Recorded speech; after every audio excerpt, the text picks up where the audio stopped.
My desk is on the 7th floor. If you need anything, you can call me. Make sure to keep your ID with you because you're going to need to badge in every time you re-enter. Cafeteria is on the 4th floor, and we generally take lunch about 12:30. Whoa. This is where I'm sitting? For now, yeah. With the big move coming up, it's kind of crazy around here. I promise it's only temporary. All right, thank you. Mm-hmm.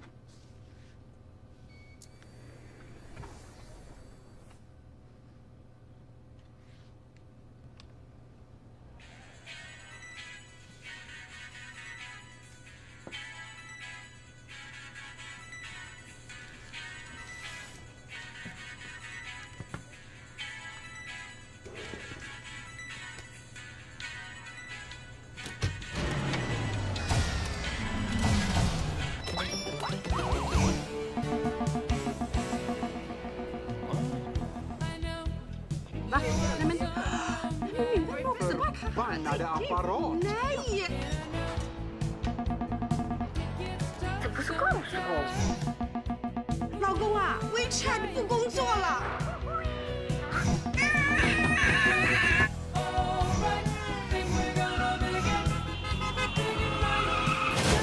Come on! Let we need Airbnb! This is not an Airbnb! Where are we, man? I don't know, man! I don't even know what city we're in! Look out!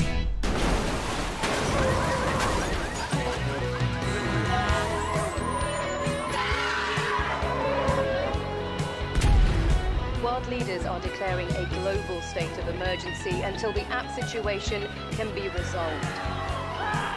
Selfies! Get ready! Selfies! Selfies! The apocalypse is nigh! The apocalypse is nigh! Okay, who wants to go first?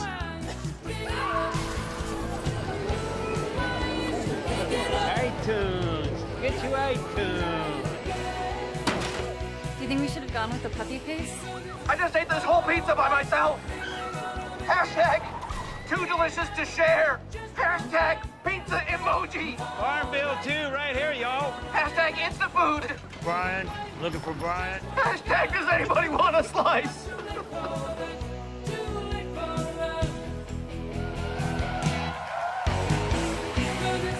Alright, think we're gonna make it. Alright, think we're gonna make it.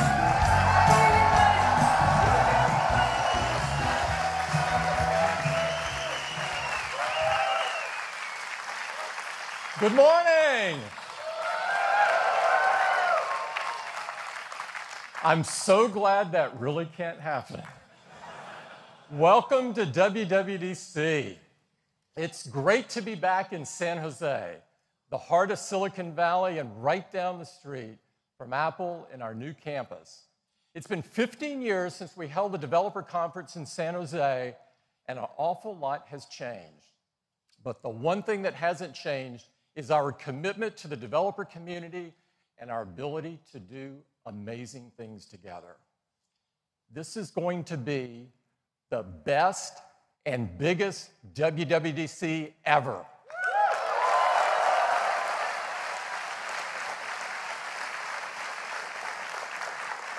Every year, we host WWDC to bring Apple engineers and our amazing developers together on our collective mission to change the world.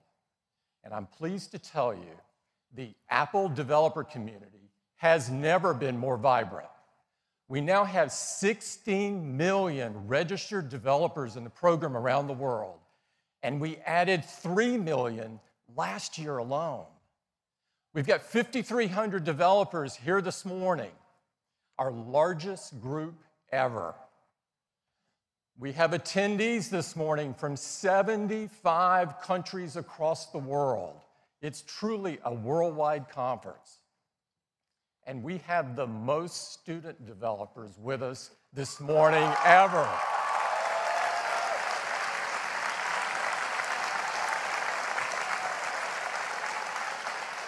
In fact, one of our youngest is here this morning. His name is Yuma Sorianto. He's from Australia, and he's just 10 years old. He started coding when he was 6, and he already has 5 apps on the App Store.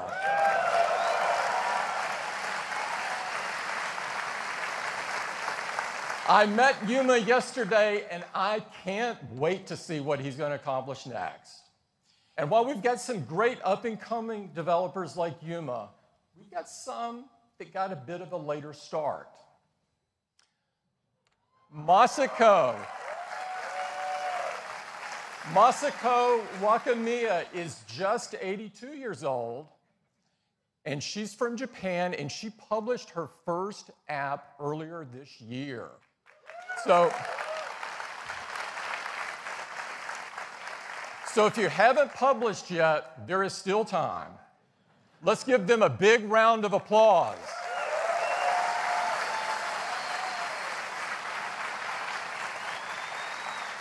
Now let's turn our attention to our 4 incredible platforms.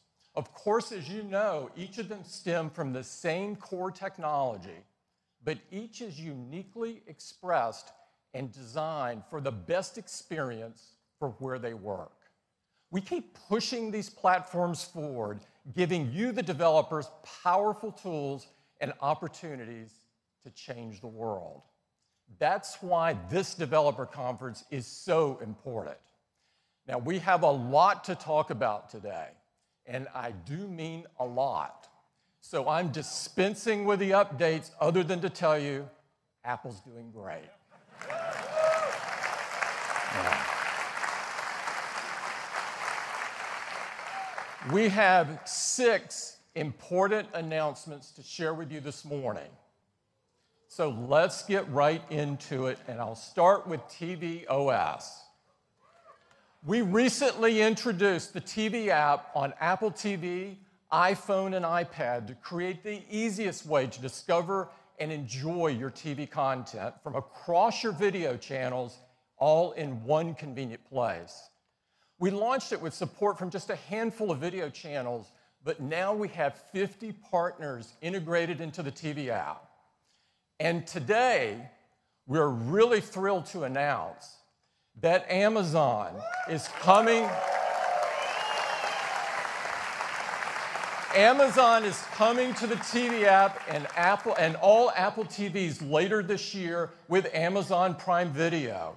And of course, as you know, Prime Video provides a wealth of great content, thousands of TV shows and movies, and some great original content like Transparent, Mozart in the Jungle, Man in the High Castle, and so much more. We are so pleased to welcome Amazon to Apple TV.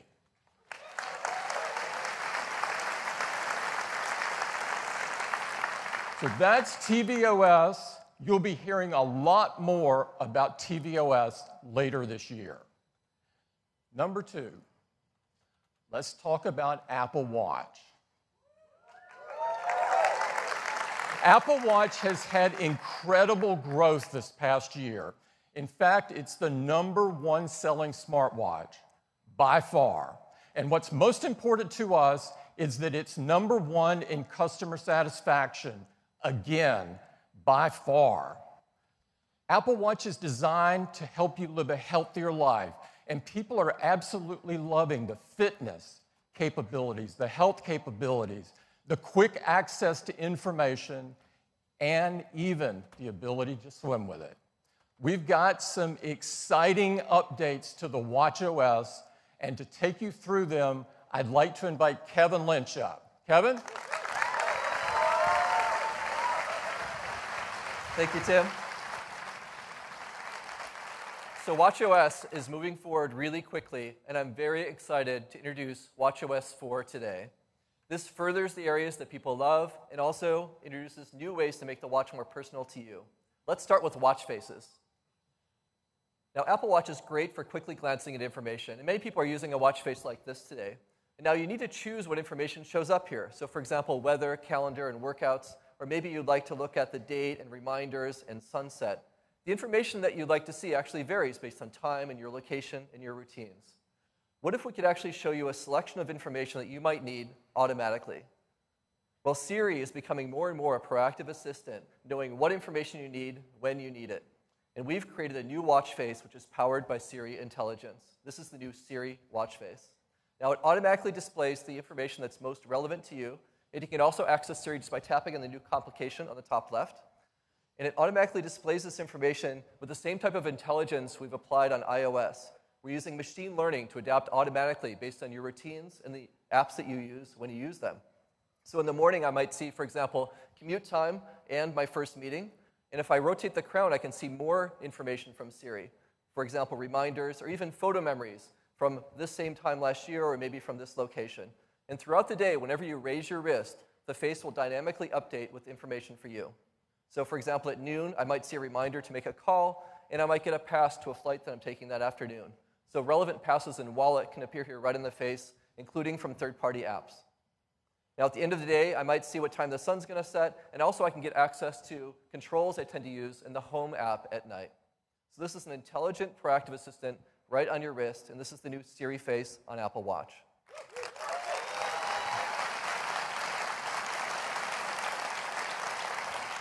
Now, sometimes you might like kind of less information and more graphics, and that's the soul of the new Kaleidoscope face. It displays a beautiful, symmetrical pattern that slowly changes throughout the day. And you can rotate the crown, and you can get this kind of trippy effect whenever you want. And there's multiple styles you can choose from. So for example, if you use a photo like this, you can create a variety of kaleidoscope styles. This is the new Kaleidoscope face. Now, Mickey and Minnie have been a big hit on Apple Watch, and more characters have been working to find their way in. And I'm really excited to welcome Woody and Jessie and Buzz. They're going to be right at home inside the watch, and they're so much fun. And whenever you raise your watch with the Toy Story face, you're going to see a variety of vignettes, kind of like this. There's a lot of hijinks going on in there. So these are three really lively new faces in watchOS: Siri face, Kaleidoscope, and Toy Story.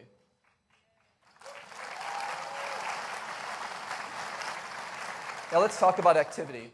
Apple Watch has already been helping many people improve their health and fitness, and activity is one of the most frequently used apps on the watch. In watchOS 4, activity notifications are more personalized to you to help you close your rings more often. So you might start off each day with some inspiration by receiving an update like this. This lets you know if you're close to accomplishing an achievement or what you can do to match yesterday's goals. And these are all personalized to you. And as part of this smarter coaching, we're also introducing monthly challenges. And these challenges are designed to help you either beat or repeat something that you accomplished or came close to doing, and they're all achievable because they're based on your real history. And like every great coach, we want to celebrate your success, so we've added a little bit more fun when you close your rings or earn an achievement. So you'll get smaller celebrations for everyday successes and bigger celebrations for harder to reach milestones. Now we've also enhanced the workout app to be even easier to use and more powerful. Starting with the new UI, where quick start's right up front, you can just tap and go, it's much easier, and customers have really loved the new swimming capabilities in Series 2.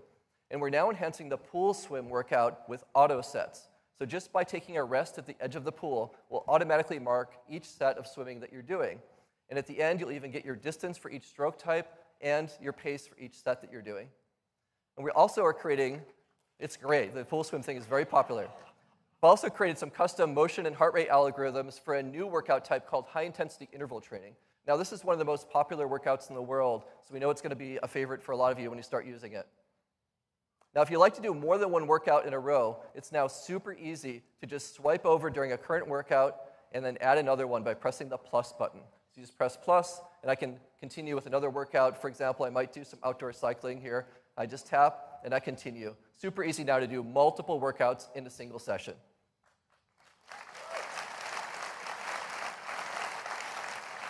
Now, many people are doing the workouts indoors at a gym. And when you use gym equipment, it has data the Apple Watch doesn't have, and the watch has data the gym equipment doesn't have. So you end up with numbers like calories and distance that don't quite match. So in watchOS 4, we've come up with a great solution to this. We're enabling, for the first time, two-way data exchange in real time with gym equipment. So you'll be able to simply tap your Apple Watch on an NFC reader on the gym equipment. Your watch will automatically launch the workout app, and you can connect. And then your heart rate is read by the watch and sent to the equipment, and data like incline and speed is sent from the equipment to your watch. And when you start and stop the workout in your gym machine, it does the same thing on your watch. So now all the information matches, it's much easier, and it's a lot more accurate. Now this is being supported by the largest gym manufacturers in the world, who provide about 80% of equipment in gyms today. And Apple Watch-enabled equipment will be rolling out starting this fall.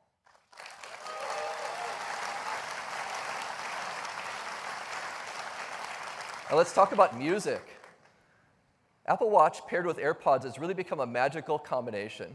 And we're redesigning the music app on Watch to make this a really great experience. With the new music app, we're going to automatically sync music for you based on what you love to listen to. So for example, we'll automatically get your Apple Music mixes, like new music and favorites, freshly updated on your watch. And the app simply presents some beautiful album art and playlist images, and you can just navigate by rotating the digital crown. When you get to the album you like, you can just tap and play. So you can easily play your music now, and we support multiple playlists and music on the watch now. So your music that you love is going to be ready when you are, and making Apple Watch and AirPods a truly magical listening experience. That's the new music app. Now let's take a look at this. To give you a quick demo of watchOS 4, please welcome Vera Carr from the Watch and Health engineering team.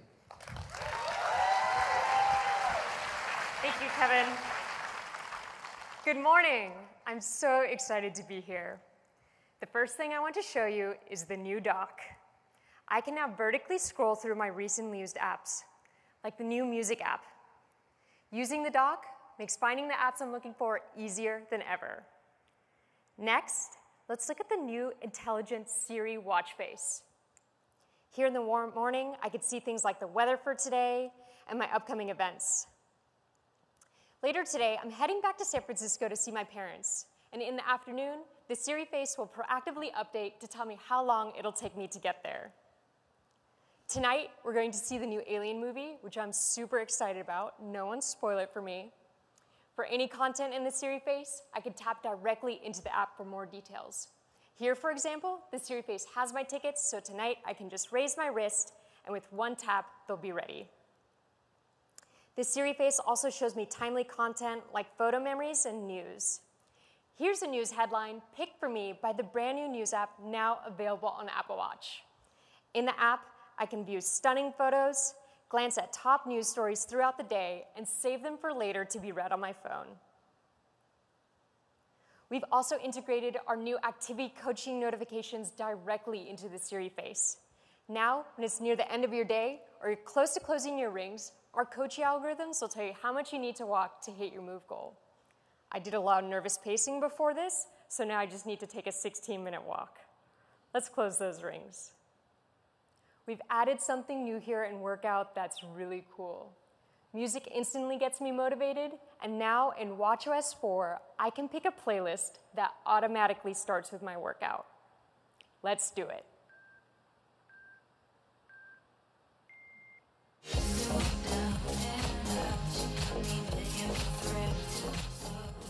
And when I'm in a workout, I can quickly swipe to the left and control my music right here.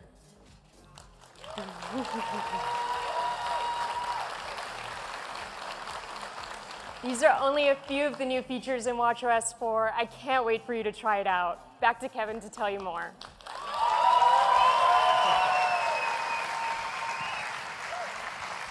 Terrific job, Vera. Thank you. There's a lot more coming in watchOS 4. Including, for example, a new flashlight in the control center, which you can also use as a blinking safety light when you're doing an evening run. There's a lot more happening here. Now, we, of course, have a number of updates that enable great apps by developers in watchOS, including more support for apps running in the background, faster app responsiveness, and some new UI capabilities. And we're also now supporting native core Bluetooth on the watch, which is going to enable experiences for apps that work with small devices around you. So for example, continuous glucose monitoring directly from Dexcom's sensor to your watch. Or Zap Tennis, which connects to a sensor on your racket for real-time swing analysis when you're playing. Or Zensor, which connects your watch to your surfboard so you can actually see the height of the waves you're doing and how many calories you're burning while you're still in the water. So lots of new possibilities here for watchOS. Developer Preview is available today, so you can get going. And there's a free upgrade for everyone across all watches this fall. And that's just some of what's coming in watchOS 4. Please welcome Tim back to the stage. Thank you. Thanks, Kevin. Thanks, Tim. WatchOS 4 is a great update. Now, let's talk about a product that in many ways is the heart and soul of Apple. And of course, I'm talking about the Mac.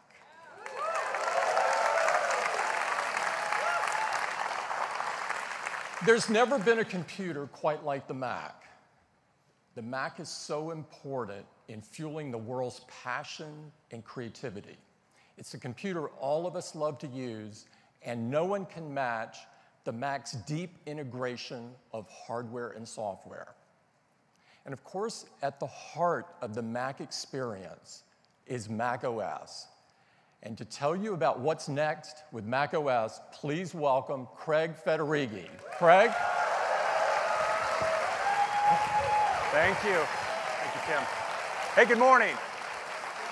Well, let's talk about macOS.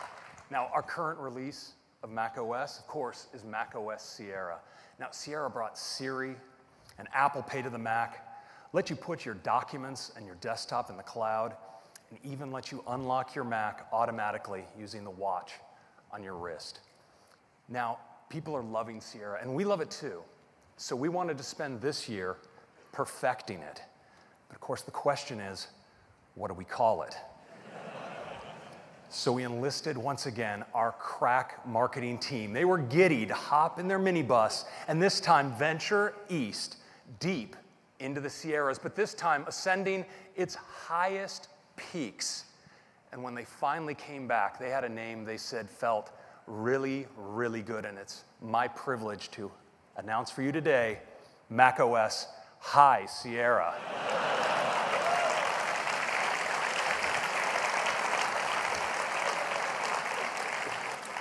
Now, we talked to the guys and we said this might be misconstrued, but they assured us this name is fully baked.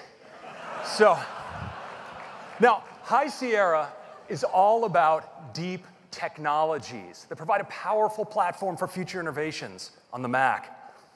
But we couldn't help ourselves. We also added some refinements, and it starts with Safari. Now, Safari is known for its efficiency and its legendary battery life, but Safari is also incredibly fast. In fact, we benchmarked Safari on the same hardware running macOS and Windows with all the popular browsers, and Safari smokes them in benchmark after benchmark. Jetstream, speedometer, motion mark. Safari tops them all. Because that's right, Safari is the world's fastest desktop browser with High Sierra. And Safari's domination continues with the new modern version of JavaScript, ECMAScript 5, where you can see Safari delivers 80% faster performance than Chrome. Now, in addition to being tremendously fast, Safari also helps give you a serene browsing experience. Now, you know, sometimes you go to read an article, and instead of finding something to read, you get this. Just some loud audio and video that auto-plays and disrupts your whole reading vibe. Well, now, don't worry about it because we have autoplay blocking in Safari. Safari detects the sites that shouldn't be playing video and puts you in control. You can always push play. Now, Safari is also key in respecting your privacy. Now, have you ever had this experience where you go to buy something on the web, you even complete the purchase, and then it seems like everywhere you go on the web, it just follows you around? It kind of feels like you're being tracked. And that's because you are. No longer, because Safari has intelligent tracking prevention.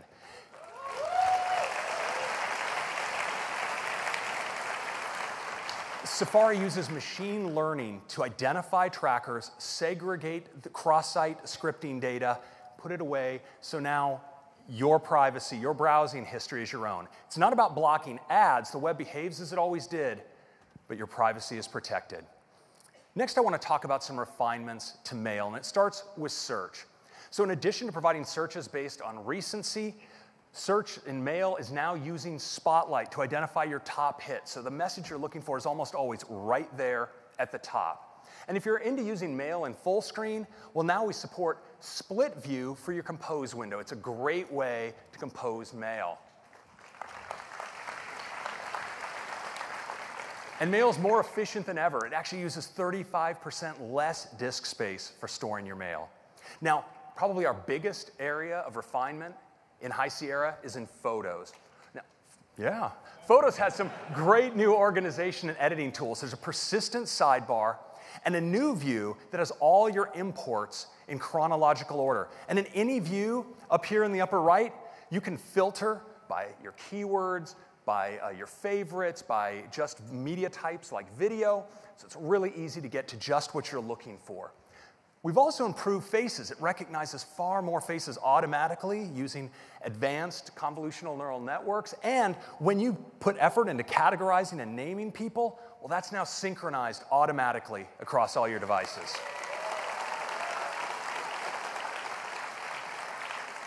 Now, we also have some great enhancements to editing inside of Photos. You can see here on the right-hand side, all of your editing tools are arrayed, and there are a bunch of great new ones, including curves, which allows you to fine-tune the color and contrast in your image, and selective color, which lets you modify color in a selective range. And I think you're going to like this one, because if you like to do edits in a pro tool like Pixelmator or Photoshop, well, now when you punch out to that other editing tool, all of your edits automatically synchronize right back to your photo library. Now, Apple pioneered printed books based on projects you construct right inside of the photo application. And now we're opening this up to third parties. They're going to offer some amazing new printing services, full framed wall-mounted photos, and even publishing websites, all based on projects right inside of Photos. So those are some quick refinements, but I want to return to the main story now, and that's technology, because we've gone deep on the fundamentals. Data, video, and graphics. And when it comes to data, the fundamentals are in the file system. Now, the Mac file system has its roots, actually, HFS, from 30 years ago. Well, a lot has changed since then. We have a lot of flash drives. Our storage is 1 billion times larger, and it's time for a more modern file system. So I'm pleased to announce that we're bringing the Apple file system to Mac OS as our new default.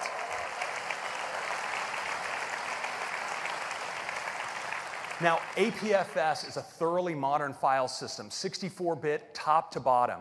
It's safe and secure with built-in crash protection and native encryption, and it's ultra-responsive with modern features like instant file and directory cloning and high-performance parallelized metadata operations. Now, what does that really mean in practice? Well, let's take a look at a simple file duplication inside of Sierra. So we're going to go up to the File menu, select Duplicate on these very large video files, and it's going to copy. And just like you'd expect, there's a lot of data to be copied here, so it takes a little while. Just about done. There we go. Now let's watch that in High Sierra. Well, we're going to go up to the File menu, we're going to select Duplicate, and we're done.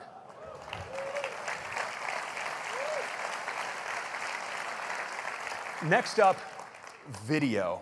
Now, the current standard in video is H.264. In fact, H.264 has really enabled the revolution of streaming HD video on the internet. But of course, the game has moved from HD to 4K and 4K high dynamic range video. And there's a new standard to support this. It's H.265 or HEVC. And you want your video to look great, preserve all the detail and color, and HEVC does it while saving up to 40% better compression than H.264. Now, we're building in software encoder support into High Sierra for all Macs and hardware acceleration of HEVC for the newest Macs. And we're also building it into Pro Tools like Final Cut, Motion, and Compressor.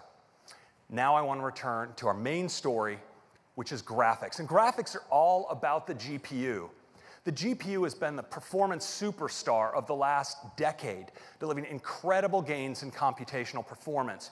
Now, our API for high-performance graphics is Metal, and developers have taken amazing advantage to Metal. This is Dawn of War 3 from Feral Interactive, incredible graphics. This is DaVinci Resolve from Blackmagic, which can accelerate many editing operations. And of course, we even use Metal inside of Photos for doing machine learning and identifying your photos. But we've learned a lot working with developers on their adoption of Metal, and we have a new version to announce today, and you'll never guess what we called it. It's Metal 2. Now, Metal 2 is tremendously fast. In fact, it has great optimizations and new APIs that, when adopted, deliver another 10 times improvement in draw call throughput.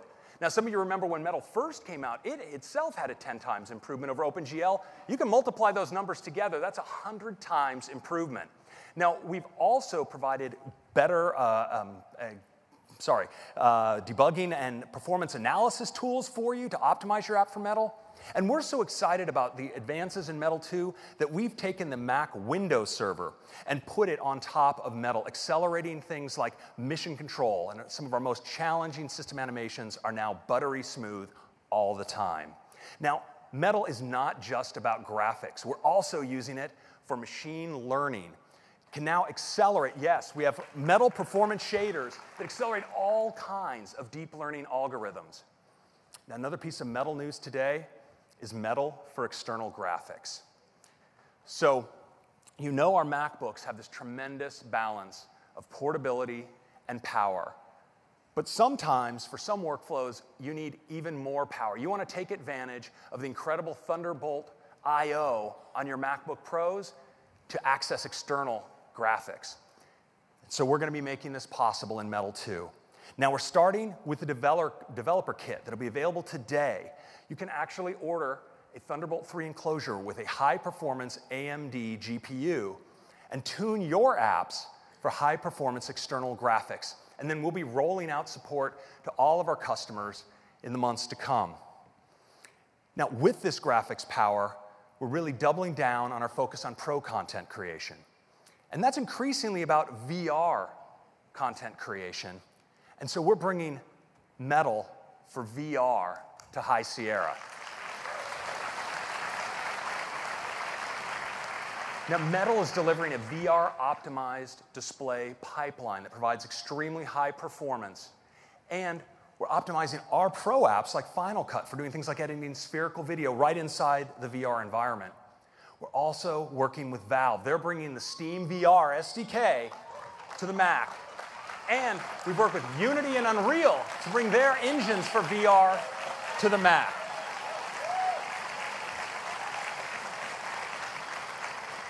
It's really cool, and you might just be seeing a little bit more from us later today on this topic. So that's a quick look at macOS. Some great technologies with the Apple file system, HEVC video, and incredible graphics with Metal 2, support for external graphics, and VR support on the Mac. And of course, a bunch of fantastic refinements. Now, macOS High Sierra is available for all of you today as a developer beta. And if you sign up at beta.apple.com, we'll also have a public beta available later this month. And of course, it's shipping to everyone as a free upgrade this fall on all systems that support Sierra. Now, that's your update on macOS High Sierra, and I'm going to turn it over to our Vice President of Hardware Engineering, John Turnus, to tell you more about the Mac. Thank you.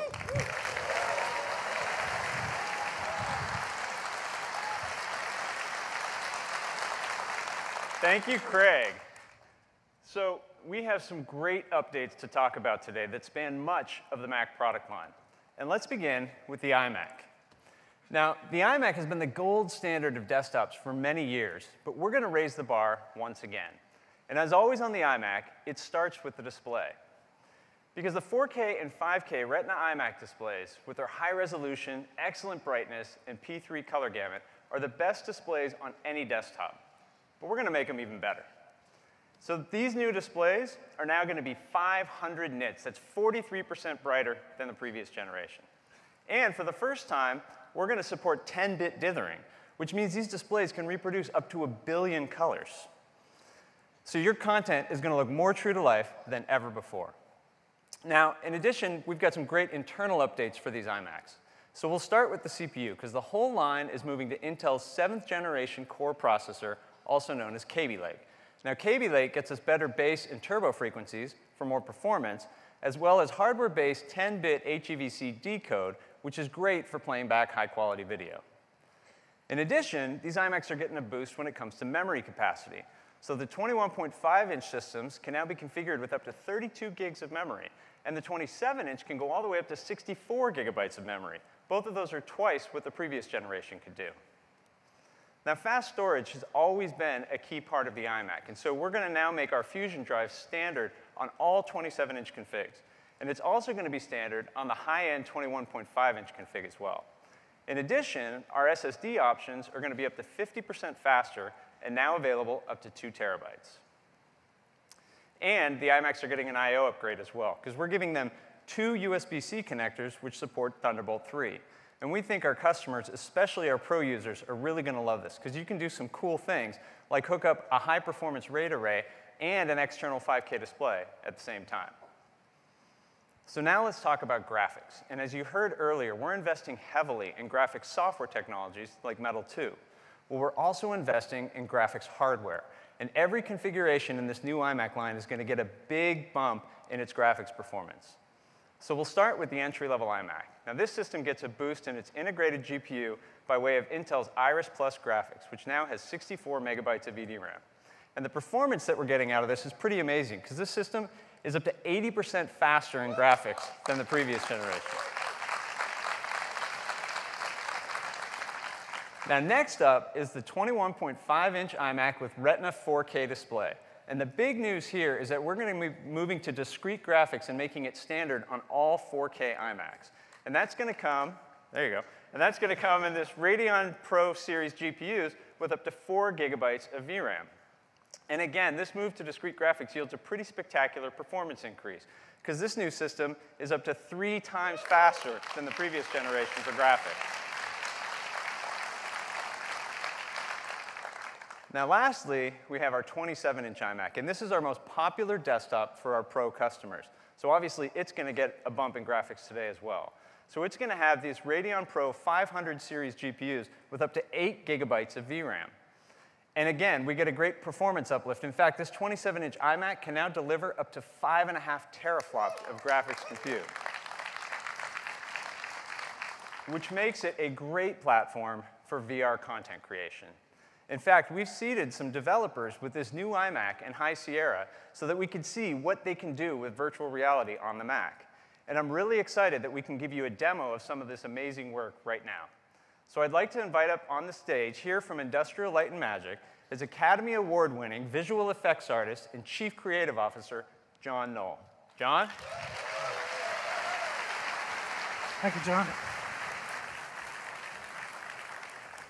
At Lucasfilm's ILMX lab, story, concept design, and technical development are all intertwined. They come together for us to create immersive experiences for people to enjoy at home, in cinemas, and at theme parks. Now, I've always done my art and development on a Mac, so I'm really excited about these new iMacs. I truly love the platform, so I'm especially excited to be able to share some of our VR content created on these new iMacs in Epic's Unreal Engine. I'm joined by Lauren Ridge, an Epic programmer, who will be backstage driving our demo. Working together, we can work in real time to create an immersive experience as we step inside the Star Wars universe. Now, Lauren's backstage so we can show you the environment around her. And now, we're going to show you from my perspective. Here we are on the planet Mustafar. Thanks to the native VR support in macOS High Sierra, I can use Unreal Engine's editor to create content inside the VR experience. And for the first time, it's all powered by my Mac. On my left motion controller, I have my radial menu, which acts as my artist palette. And on the right, I have the laser I use to interact with the world. I have some fire here, so let's try that out. All right, very nice. Let's do some set dressing. What do you have? Let's see, let me open my content browser. It has all the assets I need to dress my scene. I think I saw a good landing spot for an Imperial shuttle over here, so let's bring one of those in. We've actually set up these smart assets so they know exactly where to come in for their landing. Great, all right, can we go wide? Sure, I can grab onto it with 2 hands and scale myself up. I can also use this to rotate the world around me. Oh, very cool. I have a TIE fighter here too, so let's bring one of those in. Thanks to more than 5.5 teraflops of GPU performance, manipulating objects is super smooth and really intuitive. Great. All right, can we have a squadron of those flying overhead? Okay, what about from over there on the horizon to over there by the castle? Great, perfect, okay. All right, let me teleport back down. Oh, hey, seeing the castle back there reminds me we're missing one important element. Right, how could I forget? All right, nice. Boy, it looks really good silhouetted against the sky back there. Can we go in closer? Sure thing. It's really cool how Metal 2 unlocks Unreal's advanced rendering feature set on the Mac. Wow, yeah, really nice. All right, let's play this scene from here. Okay.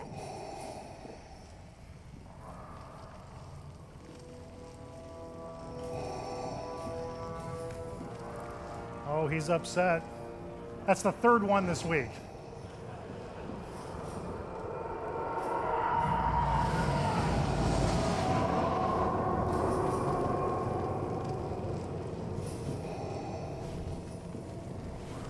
Whoa. I'm glad he didn't see me there. Wouldn't be so sure about that.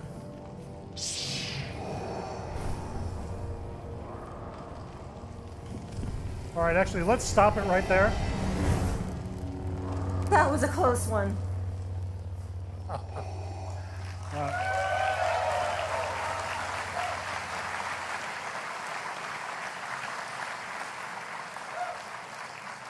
Well, it's really nice to see an iMac rendering this level of graphics in VR mode at a smooth 90 frames a second. Really great. All right, thank you, Lauren.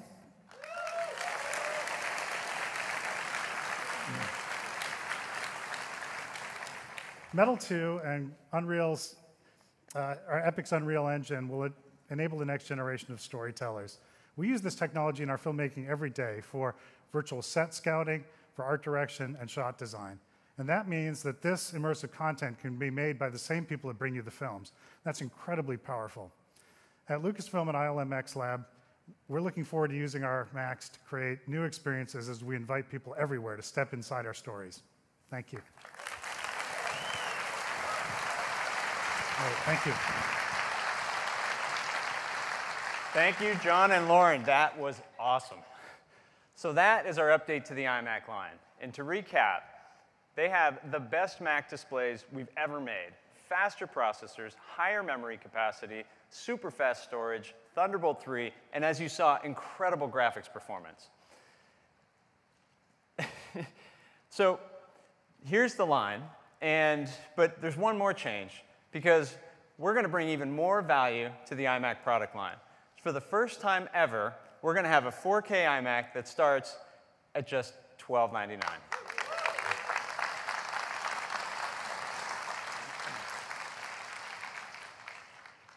But the updates don't stop with just the iMac, because we're refreshing our notebooks today as well.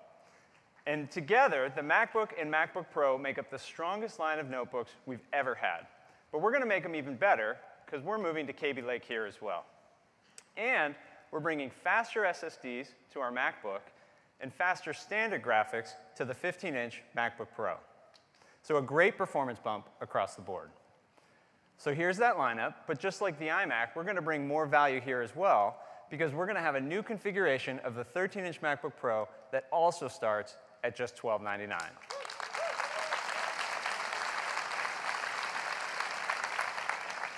So there you have it. We've updated 7 of our most popular Macs, and the MacBook Air is going to get a bump in megahertz as well. And even better, they're all shipping today.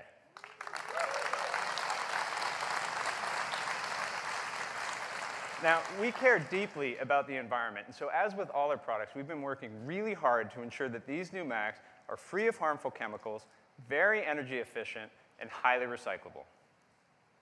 So that's everything we're updating today. But it's not actually everything we want to show you today. Now, the iMac line has incredible breadth. It spans from an entry-level system that's perfect for use at home or in a school, all the way up through that powerhouse 27-inch model, which allows professional customers to create amazing things every day. But that said, there's another class of pro users who would love to be able to take advantage of the iMac's display and design, but they need workstation-class performance that can't possibly fit into an all-in-one. Well, we wanted to challenge that assumption. And so we've been working really hard to see just how far we can push the iMac. Now, this isn't going to be shipping until the end of the year, but I'm really excited to be able to give you a sneak peek at what we've been up to. And here it is.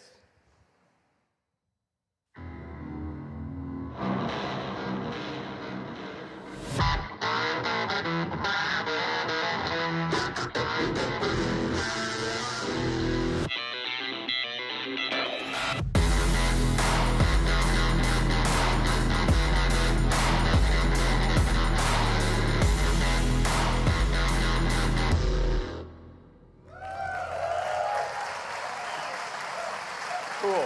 So that is the new iMac Pro. Now, the first thing you'll notice is it features the same great design as our 27-inch iMac, but it's in this seriously badass space gray finish.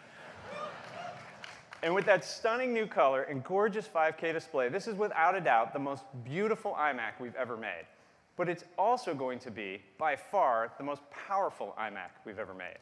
In fact, this will be the most powerful Mac we've ever made. Because we actually are going to put workstation-class performance into our incredible 5K iMac design. Now, to do that, the team had to completely rethink the thermal architecture. And they came up with this really efficient dual centrifugal fan solution, which generates significantly more airflow than a traditional iMac. In fact, the iMac Pro has a greater than 80% increase in cooling capacity.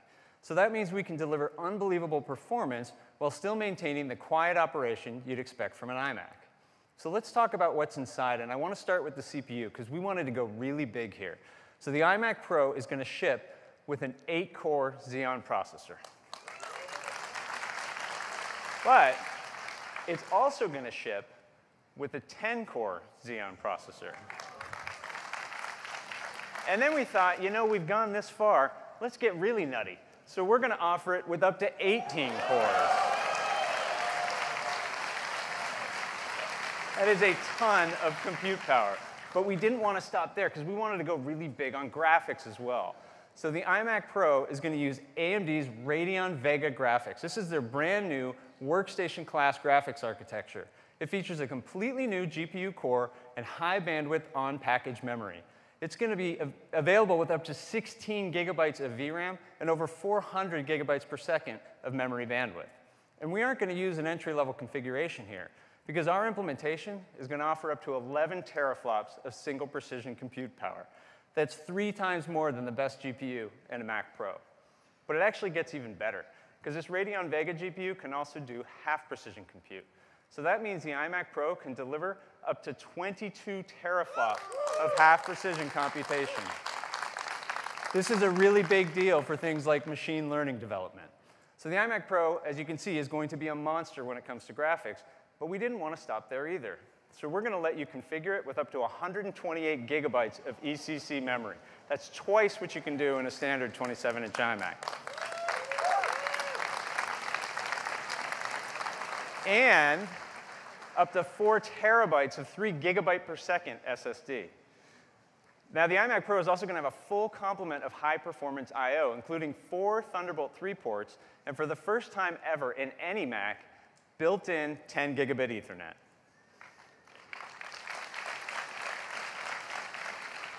And with all that cutting-edge I/O, you can do some pretty amazing things. Like you can hook up 2 5K displays and 2 high-performance RAID arrays. No iMac before could ever do that. And when you combine that with the internal display, that means the iMac Pro can drive up to 44 million pixels. There's so much more we don't even have time to get into. Things like a 1080p FaceTime camera, a user-configurable VESA mount option, 2 times wider AVX instructions, and even a UHS-2 SD card slot. So with all these high-performance technologies and our incredible 5K display, this iMac Pro is going to be an awesome workstation for things like real-time 3D rendering, high frame rate immersive VR, machine learning development, and with all those cores and all that memory, super fast code compiling. Now, speaking of workstations, we wanted to compare the starting configuration of the iMac Pro to what's on the market. And so if you were to go out and build a comparably spec system today, it would cost over $7,000. And keep in mind, that's a system that doesn't have our best-in-class 5K display, doesn't have the iMac Pro's incredible all-in-one design, and it obviously doesn't run Mac OS. Well, this is the starting configuration of the iMac Pro, and we're going to price it at just $49.99.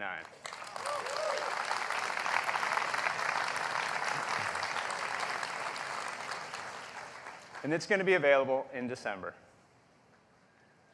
So that's a sneak peek at the iMac Pro. It packs workstation-class performance into our incredible 27-inch iMac design with its gorgeous 5K display. And it is going to be the most powerful Mac we have ever made. So that is all of our Mac news today. Now back to Tim. Thanks, John. All right. So many great things happening with the Mac. And John, I agree, that iMac Pro is really badass. All right. Next up, let's talk about iOS. The world's best and most advanced mobile operating system. Our customers love the latest version, iOS 10, which has an industry-leading 96% customer satisfaction. And it's absolutely incredible that 86% of our customers are running iOS 10 and taking advantages of its capabilities. This blows away the other platforms that suffer from horrible fragmentation. With iOS, developers can always target the latest capabilities and features of our latest operating system and be confident that there's customers there for them. Now today, we're going to take the world's best and most advanced mobile operating system and turn it up to 11.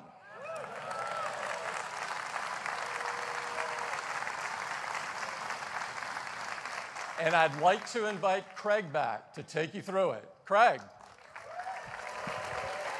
Thank you, Tim. Hello again. Let's talk about iOS 11. It's a big one. Now, we have a big focus on technologies in iOS 11, but also some really big features. We have a lot to talk about. We're going to start with messages. Now, you all know in iOS 10, we added iMessage apps and stickers. People have had a lot of fun with these. And now in iOS 11, we're making them more discoverable than ever with this redesigned app drawer. You can see you have your apps accessible right there at the bottom of the screen with just a tap. You can bring them up, scroll through them, and tap into any app. It's really easy. It's going to make it a lot of fun for you to use your apps and stickers. Now, the big story with messages, though, is messages in iCloud. Because now, with your iMessages in iCloud, when you sign in to another new device, well, all of your conversations are automatically synchronized.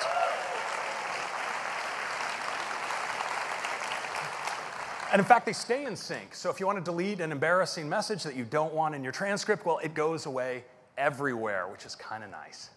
So this, of course, allows us to optimize your device storage because with your messages in the cloud, we only need to keep your most recent messages cached on the device. And so that makes for smaller and faster backups. Now, this is available for iOS and the Mac. And of course, your messages remain end-to-end encrypted. Next, Apple Pay. So we love using Apple Pay to buy things at retail. In fact, Apple Pay is the #1 contactless payment service on mobile devices. And by the end of the year, it'll be available in more than 50% of retailers here in the US. Yeah. But in addition to paying at retail, we use Apple Pay in apps. We use it in the web. And there was one final frontier we wanted to conquer, and that's Apple Pay for person-to-person payments.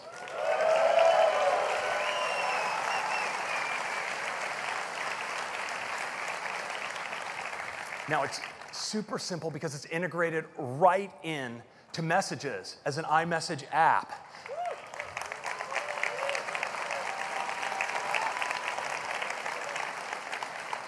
So you can send and receive money right in your transcript. And of course, when you send it, you authenticate securely with Touch ID.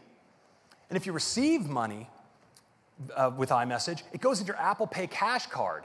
And from there, well, you can send it on to friends and family if you're charitable. You can make Apple Pay purchases at retail or on the web. And of course, you can pull it out and transfer it to your bank. And it's available across all these iOS devices and Apple Watch too. Thank you.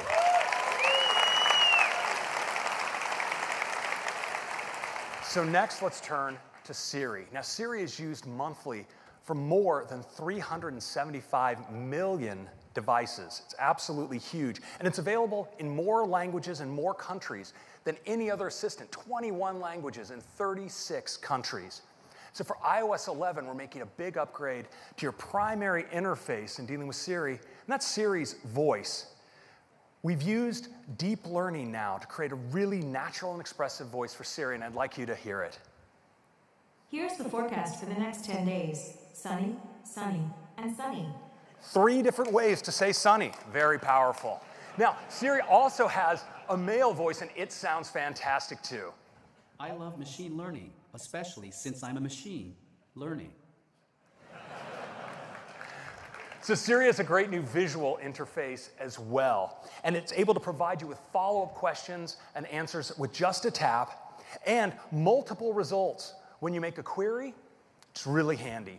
Now, Siri also has a new capability, just translation. So you can now ask something like, how do you say, what are the most popular dishes in your restaurant in Chinese? And Siri can say, 你们餐厅有哪些菜最受欢迎? Totally.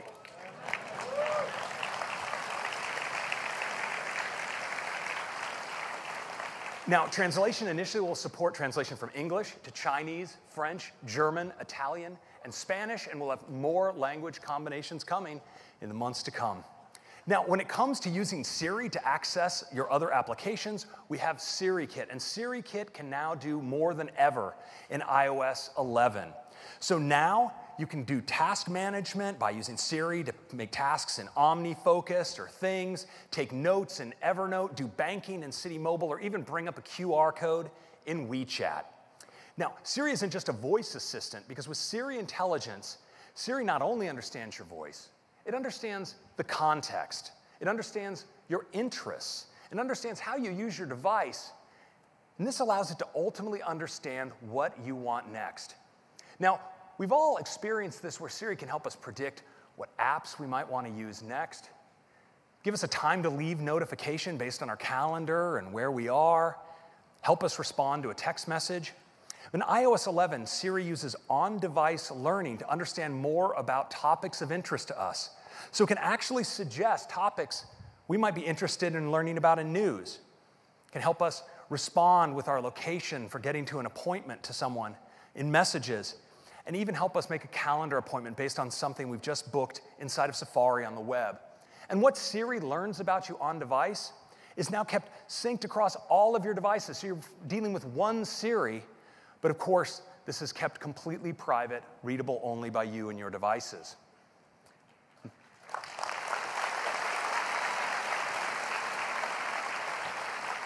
Next, let's talk about the camera. People love the fantastic cameras in the iPhone 7 and 7 Plus. And in fact, our customers now take 1 trillion photos per year. It's absolutely amazing. And they take a lot of video too, and today they do it in H.264. But now, with our latest iPhones and iOS 7, we're using HEVC, which is giving us up to 2 times better compression for camera-captured videos, which means less storage space used on your device and less space used in the cloud. And we're applying these same techniques to replace JPEG capture with what we call HEIF, High Efficiency Image Format. It's based on HEVC, and it also provides awesome quality images at half the size on your device.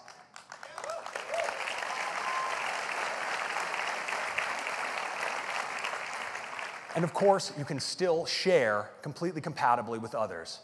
Now, with the iPhone 7 Plus, we love taking these beautiful portrait photos, and now with iOS 11, we can take low light photographs using optical image stabilization, True Tone Flash, HDR, delivers incredible image quality.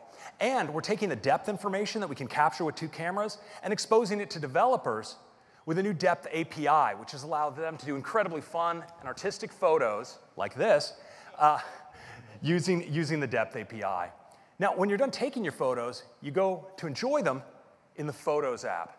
And one of the ways I love enjoying them is with the Memories feature, because Memories is able to scan my library and find all kinds of fun events, and now it can do more than ever. It uses machine learning to identify things like sporting events, even weddings, anniversaries, memories of your babies. It's really great.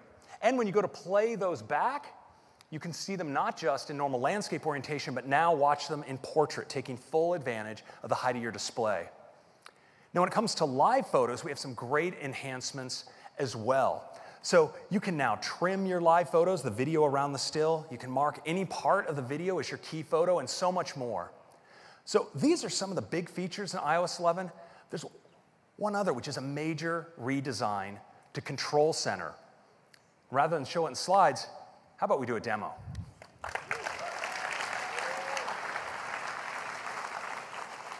All right, let's take our first live look. No, I don't want to do that. Let's take our first live look at iOS 11. I'm going to just bring up Control Center as always, and what you'll notice is Control Center is now a single page, packs all the features into a single page. Now, of course, it has simple switches. I'll just do an orientation lock. It's got a beautiful little animation there for the orientation lock. It has sliders available, so you can adjust volume like this, but it provides greater depth because with 3D touch in on a slider like this and get access to more controls. And this allows us to pack lots of capabilities really easily into the design. So you see, we have our wireless controls. Well, I could just tap on airplane mode, but if I 3D touch on the platter, I get access to even more features. And this is really great with your music, because you can operate them here or jump in for even more information. So it's a really great new Control Center, and I think you're really going to love it. Now, we've also taken this opportunity to redesign Lock Screen and Notification Center by making them one.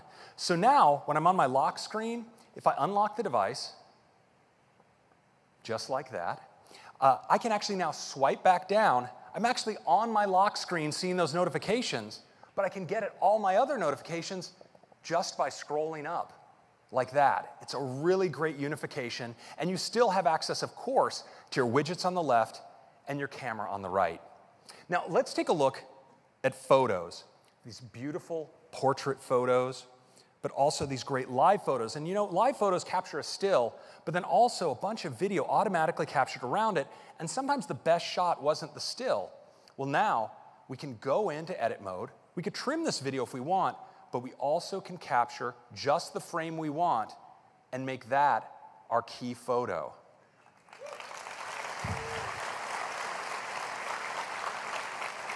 Now, we can do other really fun things with live photos. Now, here's one great shot, this girl blowing a bubble, but wouldn't it be great if she could just keep blowing that bubble? Well, now she can. We actually use computer vision to compute a seamless loop around this live photo. It's really fun. And we have another great effect. So here's a fun jump in the pool, but wouldn't it be better if it bounced? There it is.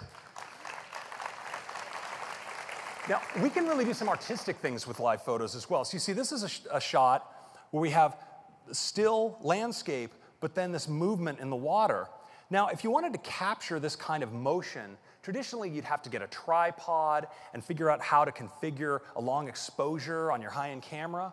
But now, you can actually just go into the effects here and select long exposure and check it out. It's really gorgeous. Now, let's take a quick look at memories, because you see, memories can now capture things like activities, like scuba diving, can spot your anniversaries, these really touching memories of your children growing up, and most importantly, your pets. Let's play a movie about these pets. And what we'll see is that we play them, of course, traditionally here in landscape, which is a great way to watch video. And of course, Memories is using computer vision to actually identify photos of your pet and pick the best scenes. Now what's great is I can also rotate my phone now into portrait, and it automatically reformats to take full advantage of the height of the display.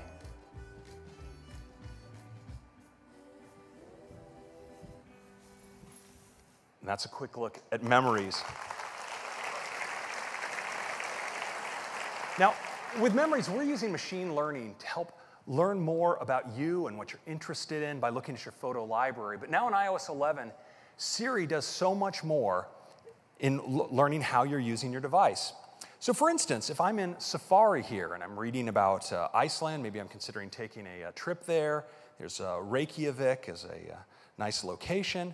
Well, now Siri actually on my device spots my interest. So when I go, let's say, into news, Siri automatically surfaces for me a recommendation that I might be interested in news about Iceland. I can just tap in and heart this one like this. And if I tap into a particular article, we can see it mentions certain locations in Iceland. I think this one is called Snæfellsnes. I hope it's okay with anyone who speaks Icelandic. But what's great is now Siri is learning this vocabulary. It knows it might be something I'm going to use in my communication in the future. So when I go into messages and start typing a message, and let's say I start typing Reykjavik, well, check it out. It learns that Reykjavik is probably a word I might type. And what about, there it is, Snæfellsnes. Pretty awesome. Now, let's take a look at stickers, because you notice now, right on the bottom of the display, we have access to all my sticker packs. I can tap in on the bottom here to my Star Wars sticker pack. I can tap and slide, say select music, and we now have Apple Pay right here as a messages app. But what's so cool is if I receive a message saying that I owe someone money, well, you notice the QuickType keyboard automatically surfaces Apple Pay as an option and picks the amount out as what I might want to pay. I can just tap the pay button, send, and authenticate with my fingerprint, and just like that, I've paid with Apple Pay. And that is a quick demo of iOS 11. But wait, there is more. It starts with Maps. Now in iOS 10, Maps brought beautiful new clarity to navigation.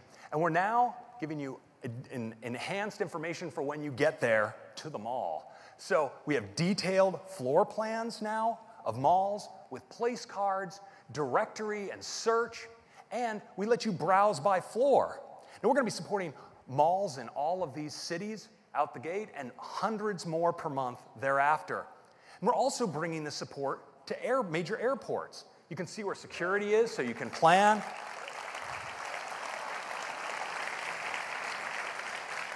Now, we'll be supporting all of these airports to start, and again, building out more over time. And of course, we have more improvements to navigation. So now in the upper left, you can even see your speed limit. I hope you're paying attention to that.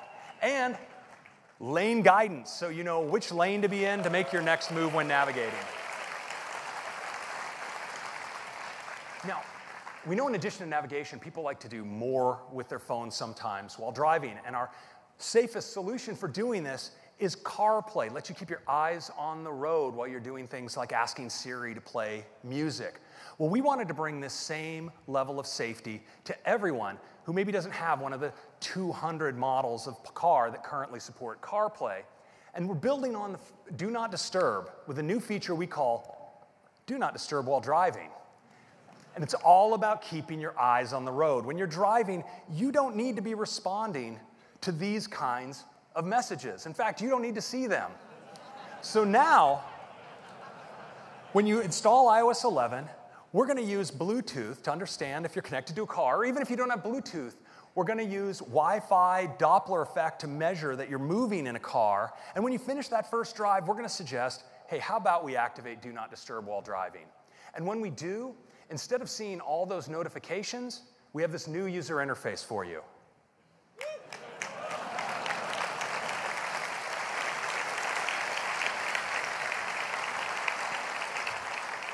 Now, if you're tempted and you try to turn on your phone, you're actually going to receive this little reminder that you're not receiving notifications while you're driving. But of course, you might be sitting in the back seat, in which case you can tell us, I'm not driving, and you can get through. But what if you are driving and someone sends you a message? Well, they can now get an automatic response saying, I'll see your message when I get where I'm going. And you can also enable select people to break through if it's especially urgent. You can have the peace of mind that you can get contacted, they can reply urgent, and that message will go through. We think this is going to be a real important step in safety in the car.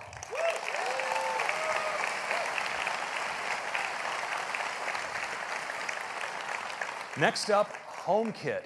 So HomeKit provides a secure and private way to automate all of your devices, your home accessories, and you can do it right inside the Home app and control them here, and also, of course, use your voice with Siri. Now, almost all the major accessory makers are providing great HomeKit accessories across all of these categories, from security cameras and door locks to lights and fans. But there's one category really close to our heart that we wanted to add to HomeKit, and that's speakers. So, you'll now be able to configure your speakers inside of HomeKit and access them via our new AirPlay 2 protocol. It builds multi-room audio in throughout iOS.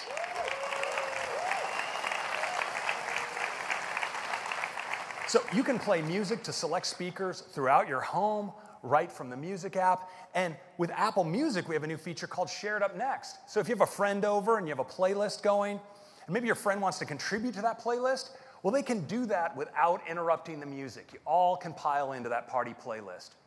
Now, all these speaker makers have announced upcoming support for AirPlay 2, but of course, many of us already own a great AirPlay 2 compatible speaker, and those are the ones connected to our Apple TV, because now your Apple TV can be played to from your iPhone or iOS device and Mac anywhere in the home.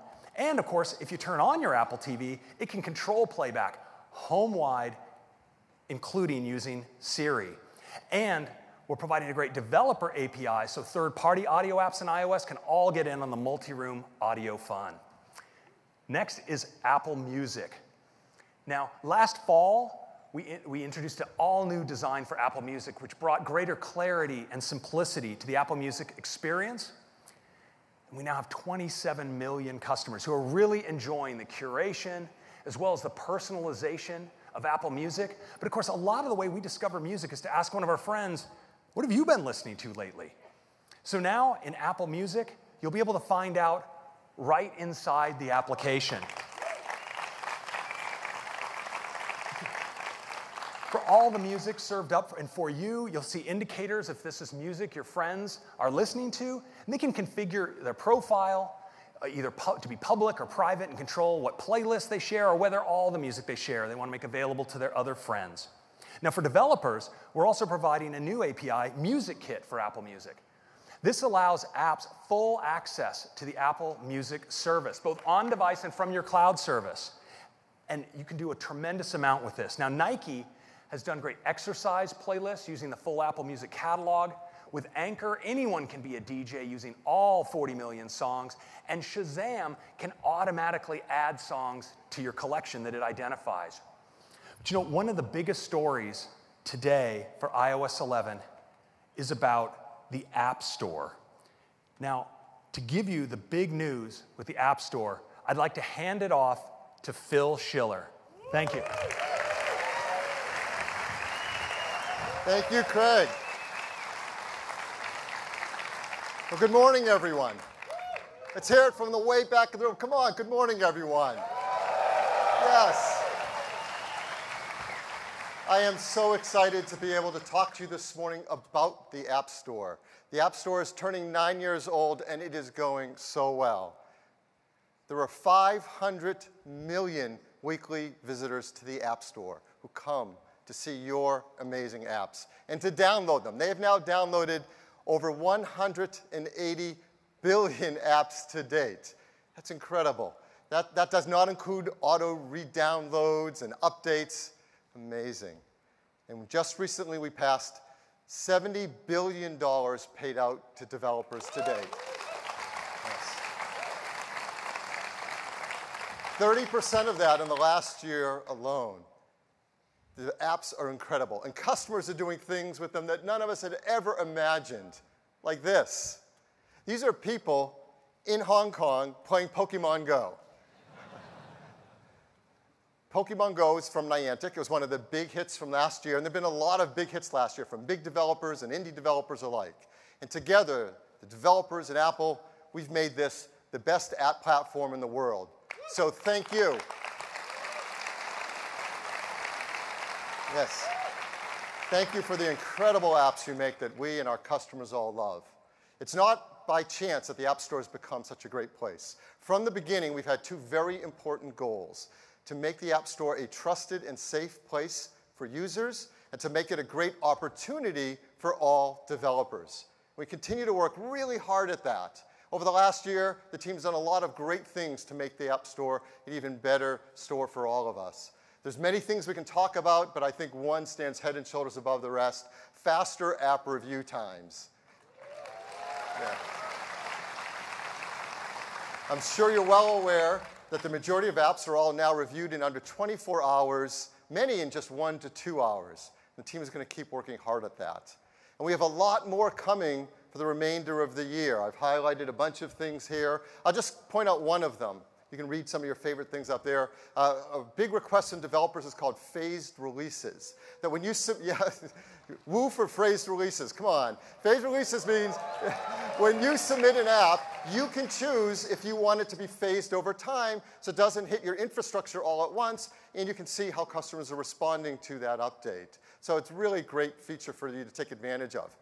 And there are a lot of things coming this year, but there is one that is incredibly gigantic. And that is, we're going to do something that we've never done before in the 9 years of the App Store. We're going to completely redesign it.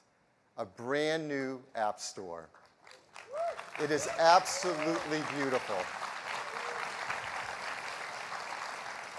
The App Store starts with a brand new tab called Today.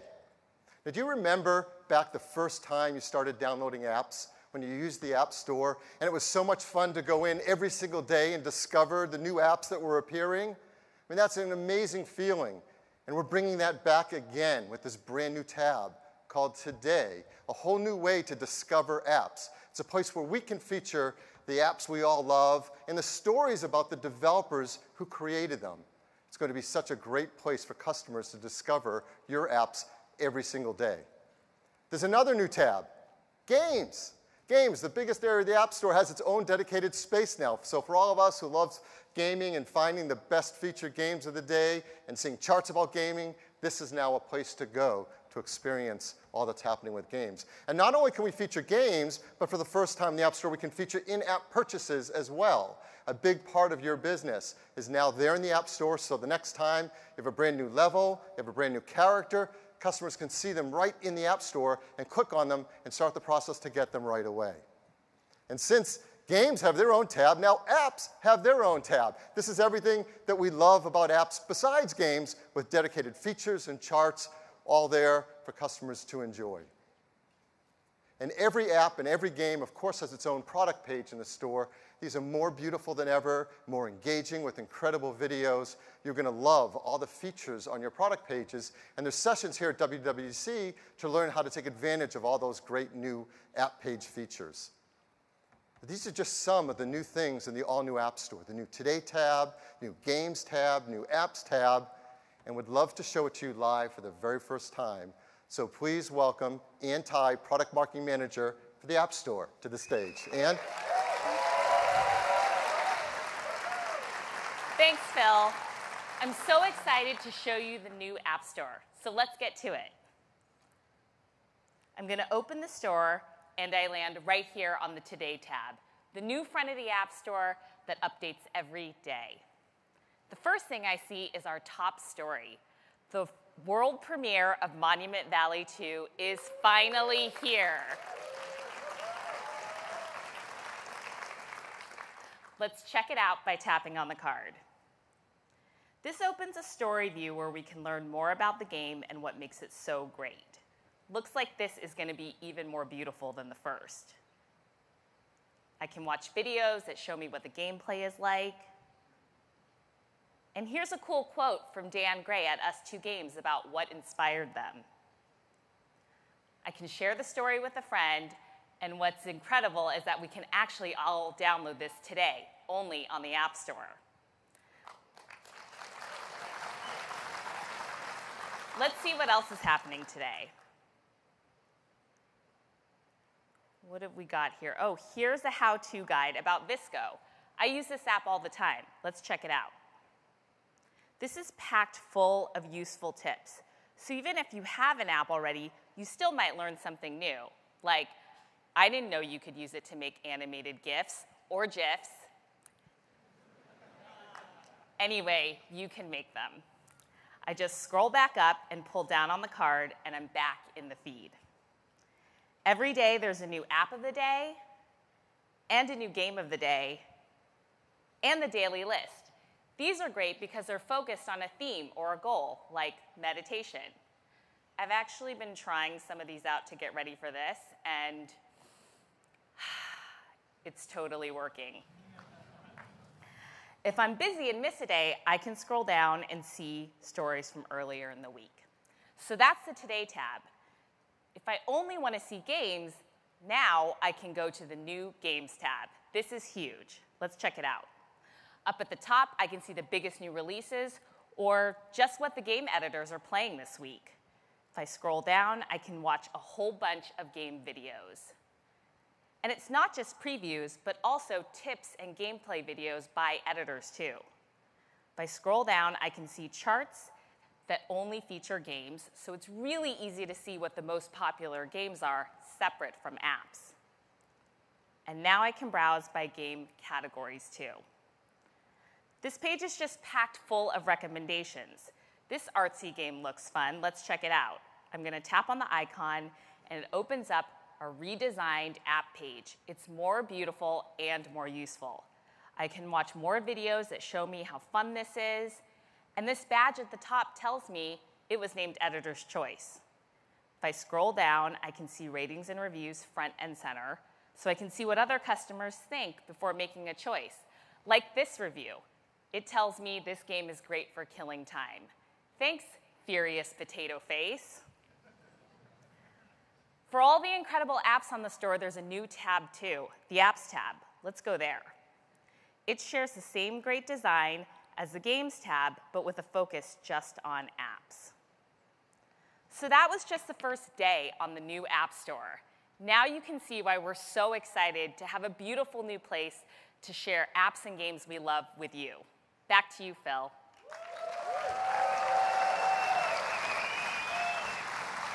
Thank you, Anne. So that's your first glimpse of an entirely new app store. We hope you love it. We hope customers love it. They visit it every single day to download your incredible apps. And that's it for the App Store. Back to you, Craig. Thank you, Phil. The App Store looks just fantastic. So those are some of the big features in iOS 11. But of course, it's also core technologies. Now, Metal 2 and HEVC are coming to iOS as well. But there's more, and it starts with machine learning. Now, you've seen the way we've used machine learning throughout the experiences on Apple Watch, for instance, and the predictive Siri watch face. We use it on the iPad for palm rejection when you're writing with Apple Pencil. Of course, we use it to extend your battery life by predicting how you're going to use your device. And you've seen it throughout photos with memories and face recognition. Well, now for all of you developers, we want to make powerful machine learning easy for you to incorporate in your apps. And we're doing it via a set of new APIs. It starts with the Vision API, which provides face tracking, face detection, landmarks, all of these core features we use inside of our apps. And a natural language API that provides capabilities like tokenization and named entity recognition. Now, these are all built on Core ML. And Core ML provides high-performance implementations of deep neural networks, recurrent neural networks, convolutional neural networks, support vector machines, and they allow you to take models that you've built with any of these popular third-party tools, and using our machine learning model converter, execute them with tremendous performance on device. That gives you all the data privacy benefits and all of the carefully tuned compatibility with all of our platforms. And the performance really is incredible. You look at this benchmark, it's called Inception V3. It's a popular photo recognition benchmark. iPhone is 6 times faster than Google Pixel and the Samsung S8. using Core ML. Next, I'd like to turn to AR.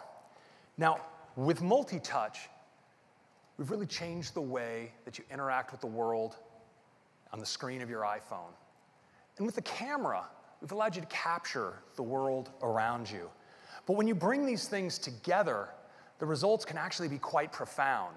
Now, it's called augmented reality, and we have a new core technology called ARKit to bring it to all of you. And I'd like to show it to you in a demo now.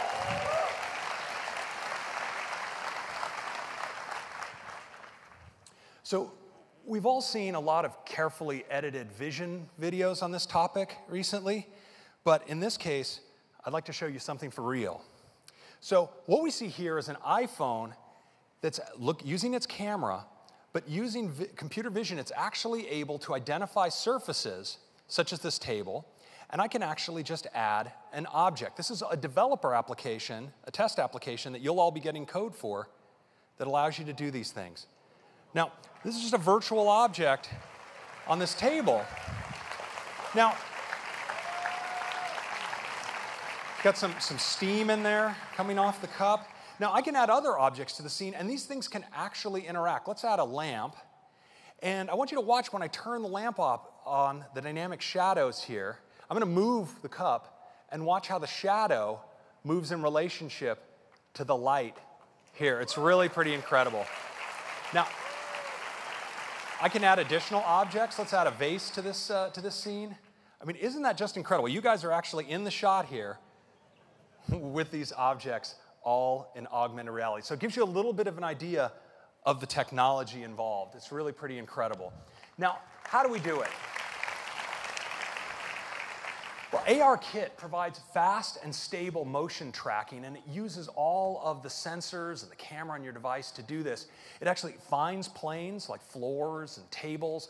It's able to estimate ambient light, which helps us with the rendering, and also helps with scale. You notice that cup hit the table looking the size of a cup, not the size of an elephant. And we provide integration into all kinds of third-party frameworks to help you with your rendering. Now, the implementation is possible because we're able to take advantage of the awesome hardware in iOS devices, the cameras, the high-performance CPU and GPU, and the motion sensors. And when you bring the software together with these devices, we actually have hundreds of millions of iPhones and iPads that are going to be capable of AR. And in fact, that's going to make overnight ARKit the largest AR platform in the world.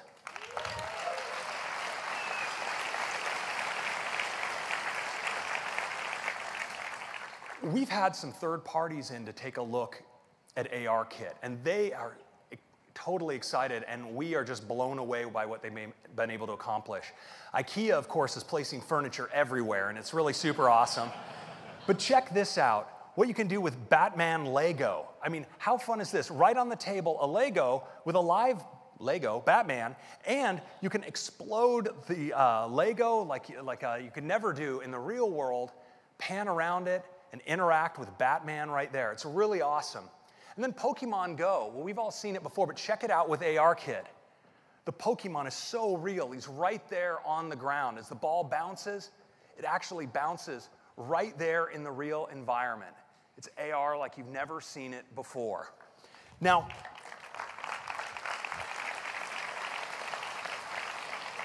there's one of these that I think you just really need to see live. Now, Wingnut AR is director Peter Jackson's new production company. It's dedicated to producing AR content.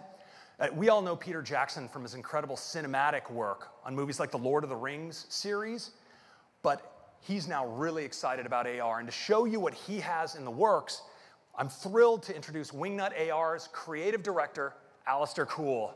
Alistair.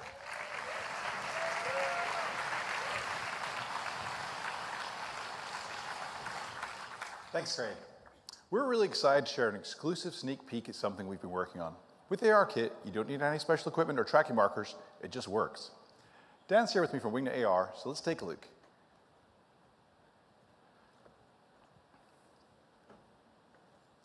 Here we're using ARKit to detect the plane of the table, estimate its size, and lock our content onto the surface. And since this is augmented reality, you folks are all in the shot too.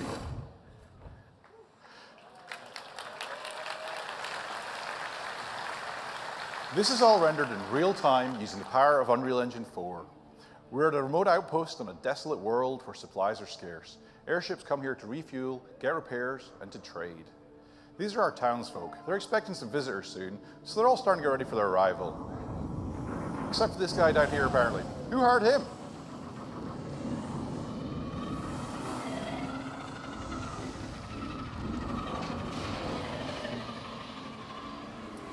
That's our airships arriving now. And what's really cool here is that with the ARKit's tracking, you can get in really close and choose how to view the action. It's like you're the director of your own experience. Oh, looks like some raiders are attacking.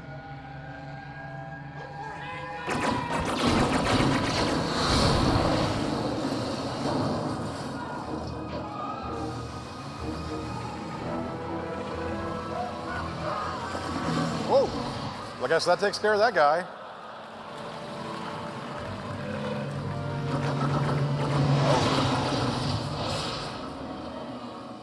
Wouldn't it be cool to have airship battles like this in your own living room?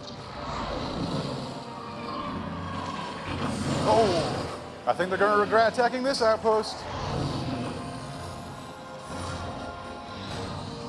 And another one down.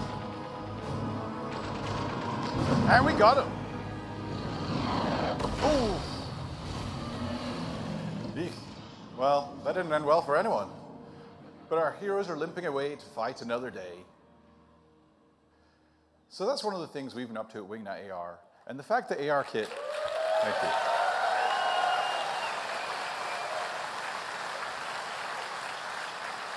Thank you. The fact that ARKit enables hundreds of millions of people to enjoy experiences like this opens up so many possibilities. I think it's a real game changer. Look out for an AR experience from us in the App Store later this year. Thank you. So what do you think?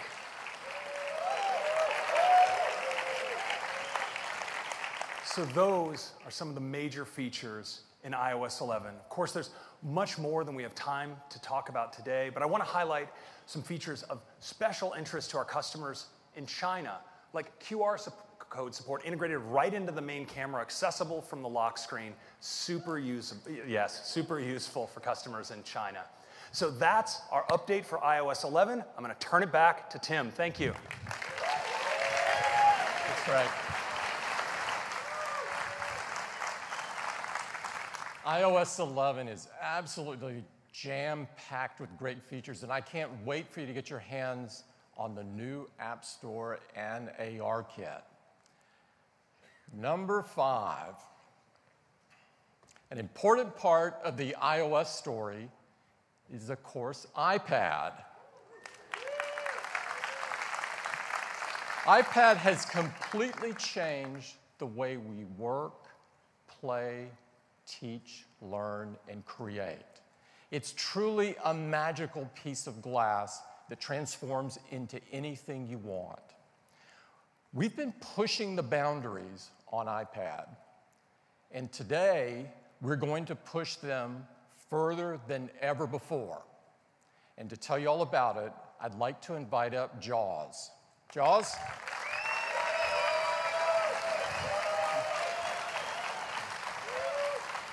Thank you, Tim, and good morning, everybody. I'm so excited to talk to you today about iPad Pro. When we first introduced iPad Pro just 18 months ago, it completely redefined what you could do with your iPad. Along with your incredible apps, it allowed our users to do really amazing things. From professional design and illustration, to fashion, to architecture, to engineering, and so much more. We're really excited about what can be real in your world today with iPad Pro.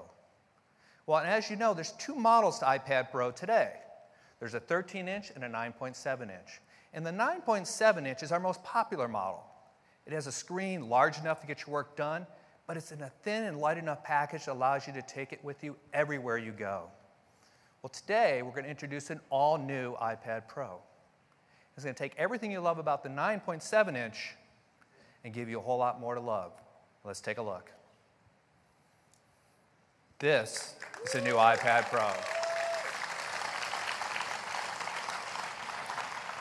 It's the first iPad Pro with a larger 10.5-inch Retina display. Now, why 10.5 inch? Well, for one, it's a lot larger. It's 20% larger than a 9.7 inch. But we are able to reduce the borders by nearly 40%, which allows us to fit it in this incredibly compact design that still weighs just 1 pound. And of course, 10.5 inch also allows us to do some other things. It's the perfect size to allow us to display a full-size on-screen keyboard.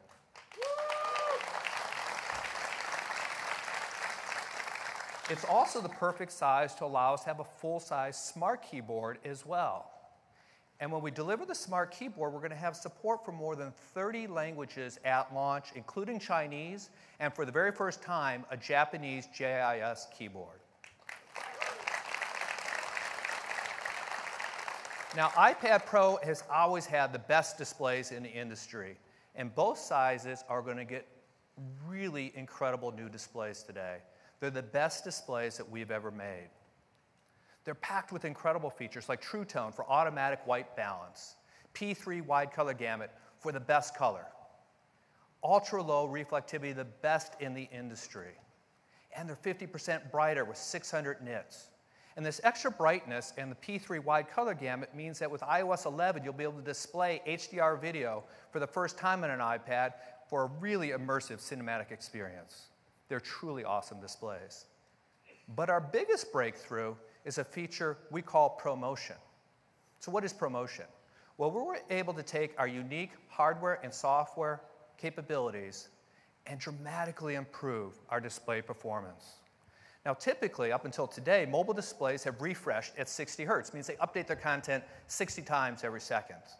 Well, on the new iPad Pro, we've doubled that maximum refresh rate to an incredible 120 hertz. So what does that mean to you? It means that all of your motion content on your screen is going to be smoother, crisper, more responsive. Now, this is something you have to really touch and feel yourself to appreciate because our projection systems just aren't capable of doing those type of refresh rates. But I'll tell you the difference is dramatic. And when you scroll, it's buttery smooth. Now, the higher refresh rate also means that it works even better with the Apple Pencil. We already have the industry-leading performance for drawing and writing with the Apple Pencil, but with ProMotion, it gets even better. It's more responsive, and it reduces our latency to an industry-best 20 milliseconds. So drawing is incredibly fluid and even more natural. You're going to love using the Apple Pencil with the new iPad Pro.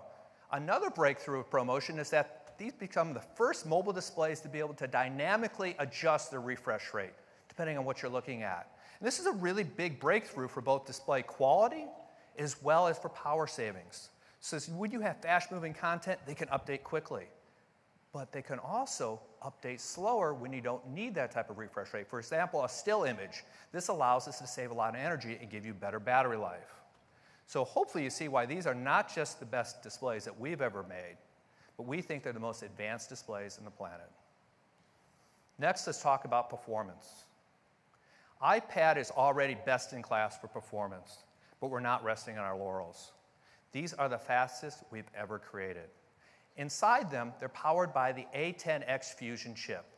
The A10X has a 6-core CPU, 3 high-performance cores, 3 high-efficiency cores, all automatically managed by the Apple Performance Controller. It also has a 12-core GPU. This is a powerhouse. And it delivers 30% faster CPU performance over our already industry-leading A9X and 40% faster graphics performance.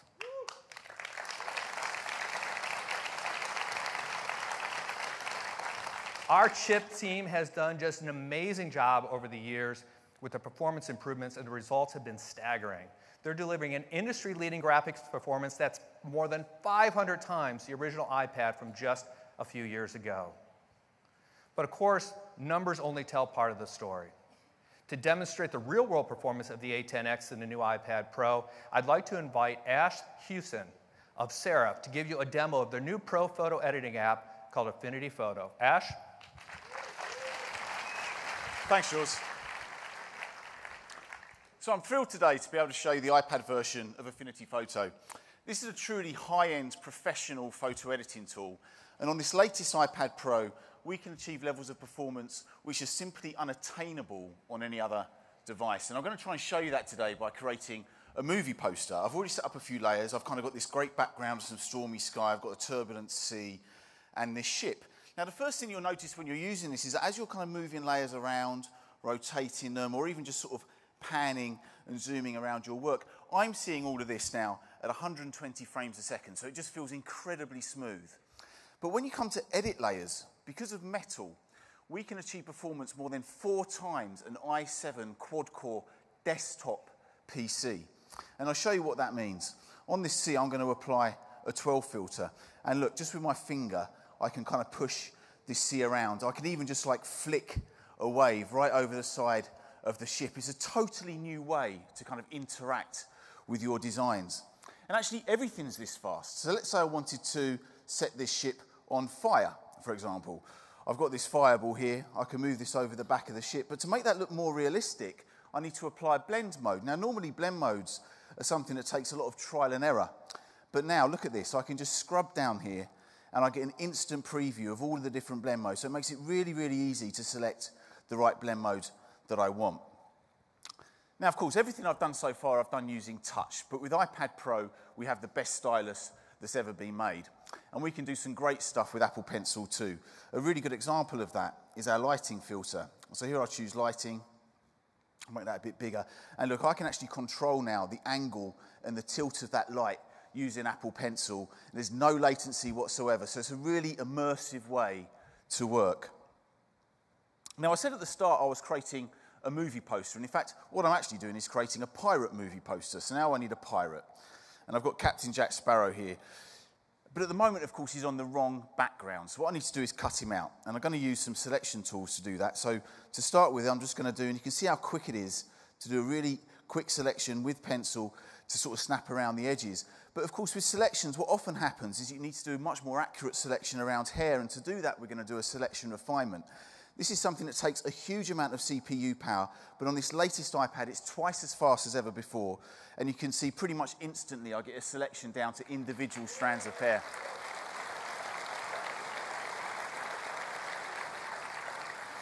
And that's it. That's my poster complete. A professional-looking poster created on a device that I can hold in my hands. It's really incredible. I really think that iPad Pro, alongside Affinity Photo, is a truly game-changing experience for professional photo editing. And the best thing of all is that you can now experience it now, because I'm delighted to announce that Affinity Photo for iPad is available on the App Store from today. Thank you. Wow. Thank you, Ash. That's amazing performance, again, especially for a device that's so thin and light and a simple 1-pound package you can take with you everywhere you go. And what's also cool is despite all this performance, the new iPad Pro still delivers the same all-day 10-hour battery life that our iPad users love. Next, let's talk about cameras. The new iPad Pro features the latest camera system from our iPhone 7. That means the same high-performance 12-megapixel sensor with optical image stabilization. And it has the ability to even capture and, of course, edit 4K video on the go. They're absolutely fantastic cameras.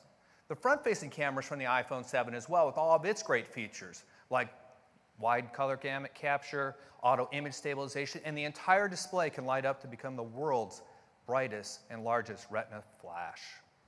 We have great accessories as well. The iPad Pro supports USB 3, which means that you're going to get faster transfers with your USB and SD camera adapters. And we also support fast charging, which means any of our USB-C charge adapters will now allow you to charge at half the time. And we have great new smart covers. We have available in polyurethane, and then we're bringing back the popular leather as well. And then we've designed an all-new leather sleeve with a built-in storage for your Apple Pencil. So that's the new iPad Pro family, a lineup with the world's most advanced displays, including a brand new 10.5-inch size and incredibly compact design, powerful new A10X Fusion chip, incredible new cameras, and of course, as you would expect, we make all these in incredibly environmentally friendly ways.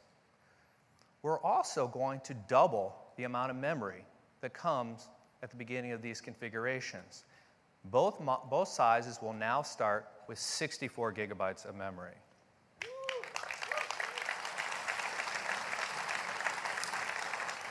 And the 10.5 inch with 64 gigs will now be at $649, and it's just $150 more to move up to the bigger display at $799. We're also going to have configurations in 256 and 512 gigabytes, half a terabyte of storage in an iPad. And as always, you can get any of these models with LTE as well. So this is the new iPad Pro. You can order them today. They'll start shipping next week. And of course, because they're shipping now, they're going to ship with iOS 10, but you'll be able to easily update to iOS 11 as a free update this fall. But you haven't heard the full iOS 11 story yet as it relates to iPad. So I'd like to invite Craig back to the stage to tell you about some incredible iPad features coming in iOS 11. Thank you. Hey, everybody. Yes, there is more iOS 11. If you love iPad like I do, well, buckle up. You're in for a wild ride. We are taking iOS to the next level. This is the largest iOS release for iPad we've ever done. Now, it starts with the dock. Now, we all know that dock hovering down there at the bottom of the screen. It is more powerful than ever. You can fill it with apps. On the right, there's a predictive area. Figures out what you're going to use next, including your continuity apps. And now you can summon the dock from anywhere, right from the bottom of the screen, and use it for switching apps just like that. And what's incredible is how it's used for multitasking. So now if you're in an app and you swipe up, well, you can pull an app out just like that into Slide Over.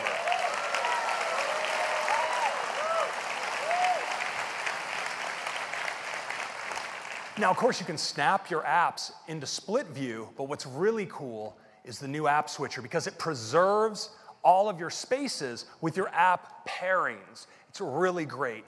Now, the iPad, of course, is the ultimate multi-handed, multi-touch device, and so we're so excited to bring drag and drop to iPad.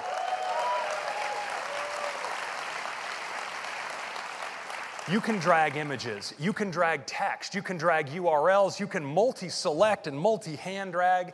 It's a drag fest. Now, it's incredibly productive, but of course sometimes you have to type, and so we made the keyboard even more productive as well. You can now flick on keys to access punctuation and numbers, all without switching planes. It's super fast and super easy.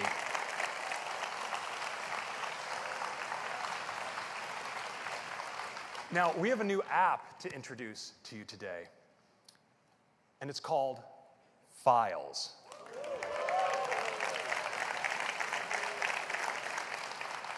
Files brings together all your files on your iPad. It supports everything you'd expect: nested folders, spring loading, list view, favorites, search, tags, and it has this beautiful recents view that pulls it all together across all of your sources because it supports not only iCloud, it also supports third-party storage providers like Box, Dropbox, OneDrive, and Google Drive. And they're all right here in your sidebar. You know what? Let's do a demo. Let's take our first look at iOS 11 on iPad. So here we have our new dock at the bottom. Now I can easily drag right into the dock, just like this. It's a great way to launch apps, as always, but now it's also a great way to switch apps. Just tap like that. Now, if I want to multitask, check this out. Drag it out, it's right there. Now I can slide it off the screen. I can now slide it over here. Both these views are completely live. I can go into split view just like this. But now I want you to check out the new app switcher. I'm just going to swipe up from the bottom and keep swiping. It goes back like that. Let's do that again. That is so great. It's that easy.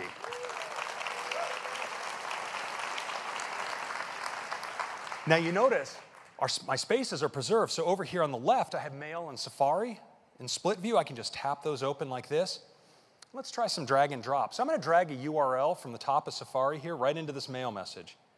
Drag it and drop it. Now I can drag in. Yep. Let's drag an image. Yep, just like that. Now, I want to focus just on mail because I'm going to show you dragging across spaces. So let's go into photos. I have some great photos here of some potential drone protection options for the new campus. So I'm going to start a drag, but watch this. With my other hand, I'm going to tap. I can add to this selection just like that. And I can even swipe up with my other hand into multitasking. Move over to mail and drop.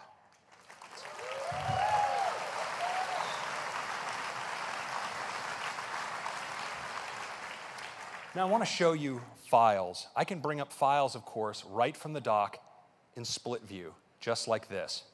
And it's a great way to deal with attachments, because I can take this attachment in this mail message, pick it up, and just drop it right into this folder of top secret projects. Now let's dive all the way in and take a closer look at the Files app. We see it has this gorgeous grid view, but it also has a list view that provides me all the details about my files. I can sort them by size, or let's sort by date. Now I can create new folders. Let's say I want to create an R&D folder right here. I'm going to take some of my top secret perspective projects, and I can do multi-select, just like this. Drop them in. Now I can also take the folder, drag it right in to my favorites, and these are synced across all of my devices. And if I want to tag a file, of course I just drag it right on there and make that one important. And you notice in addition to iCloud, here on the left, I have access to all my cloud providers like Box. So you can see I have files here I'm using and folders that I'm using for collaboration. And that includes this drone defense proposal right here, presentation. And I want to show you, when I go into the recents view from the tab at the bottom, notice I get a view across everything, including that one inside a Box.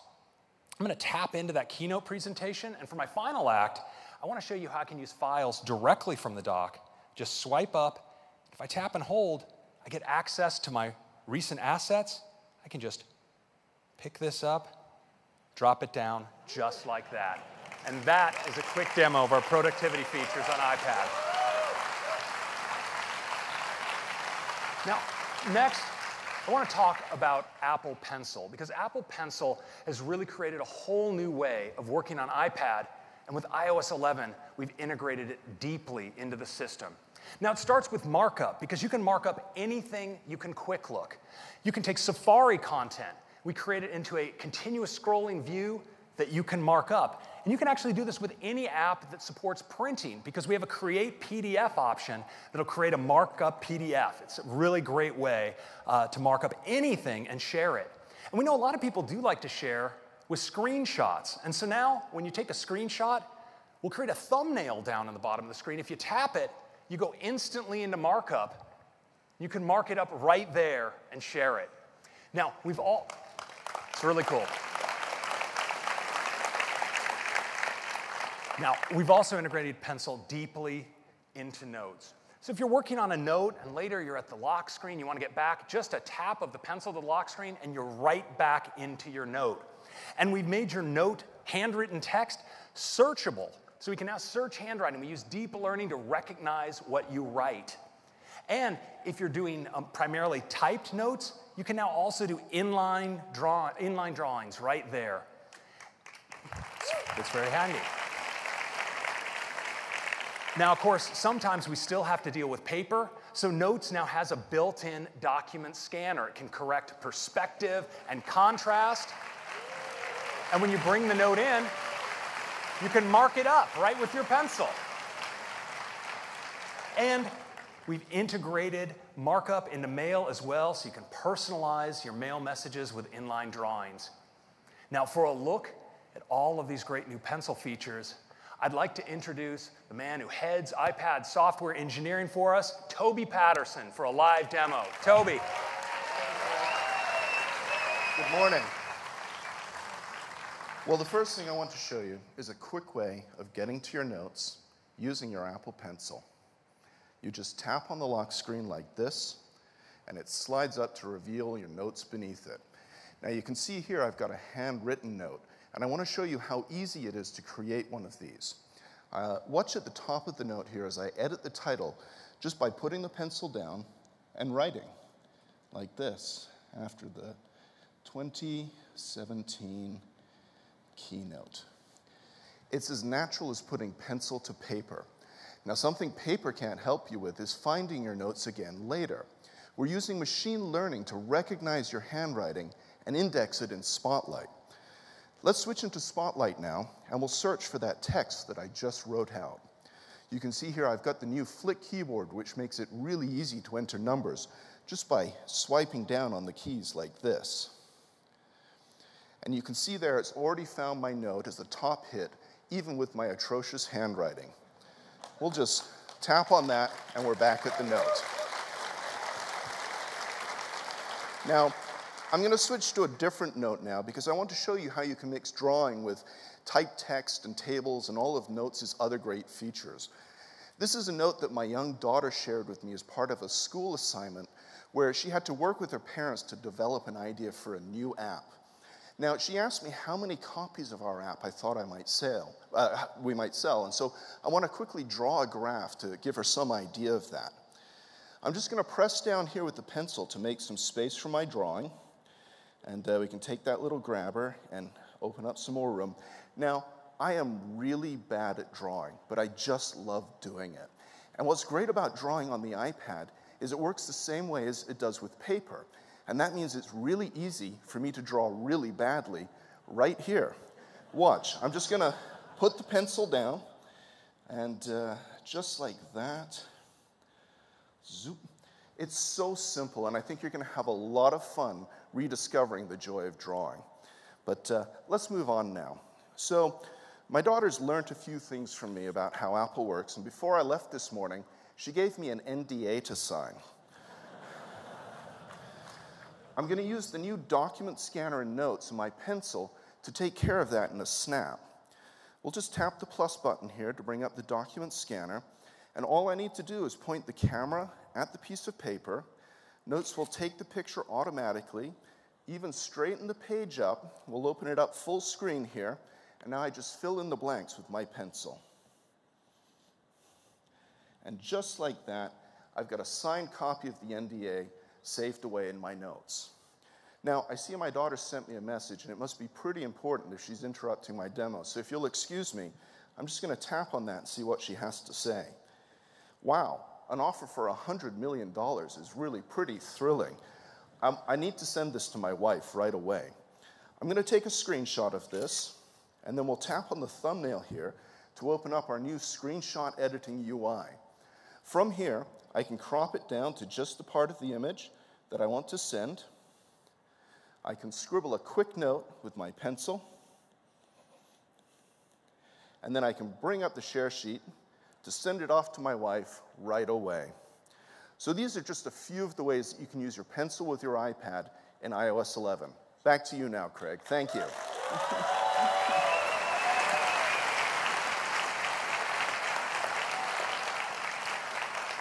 It is so great when your grade school child gets $100 million of funding. They do grow up so fast these days. Well, so these are some of the great new features for the iPad. And of course, they're joined by all of these other features you heard from earlier today. We're really excited about what we're doing with iPad this year, and really excited about iOS 11. Now, iOS 11 is available to all of you developers today. And if you sign up at beta.apple.com, you can get a beta at the end of the month. And we're making it available as a free upgrade to everyone in the fall. It supports all of these devices. That is your update for iOS 11. I'm going to turn it back over to Tim. Thank you. Thanks, Greg. Thank you. iOS 11 really takes iPad to a whole new level. People are going to be able to do more in more places than ever before. We are so excited about the marriage of iOS 11 and the new iPad Pro that we made a video, and I'd love to run it for you.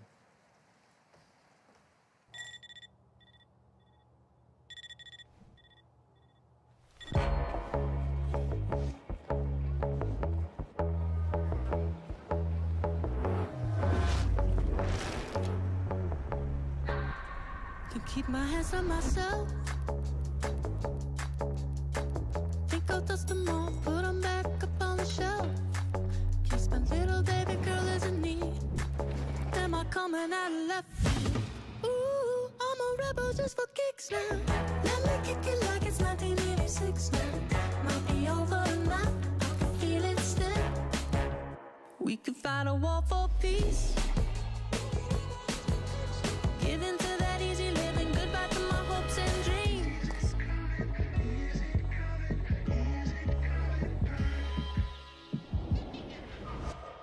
Ooh, I'm a rebel just for kicks now. Let me kick it like it's 1986 now. I'll be over now, I can feel it still. Now I had your fill, I can feel it still.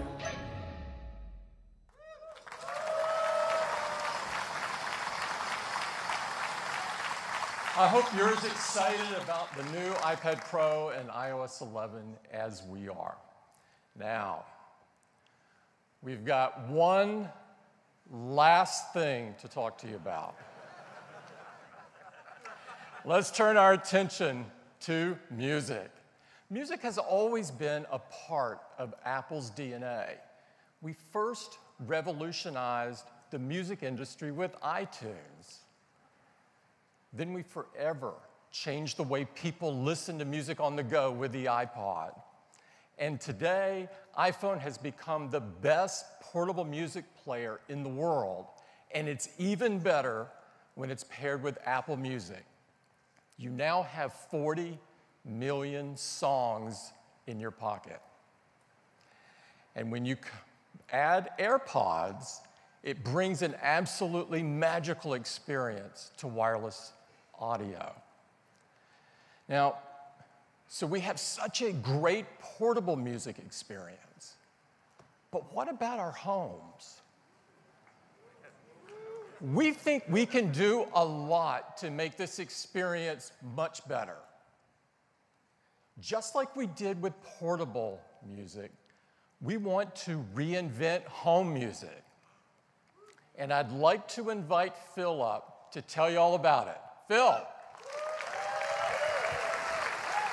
Thank you.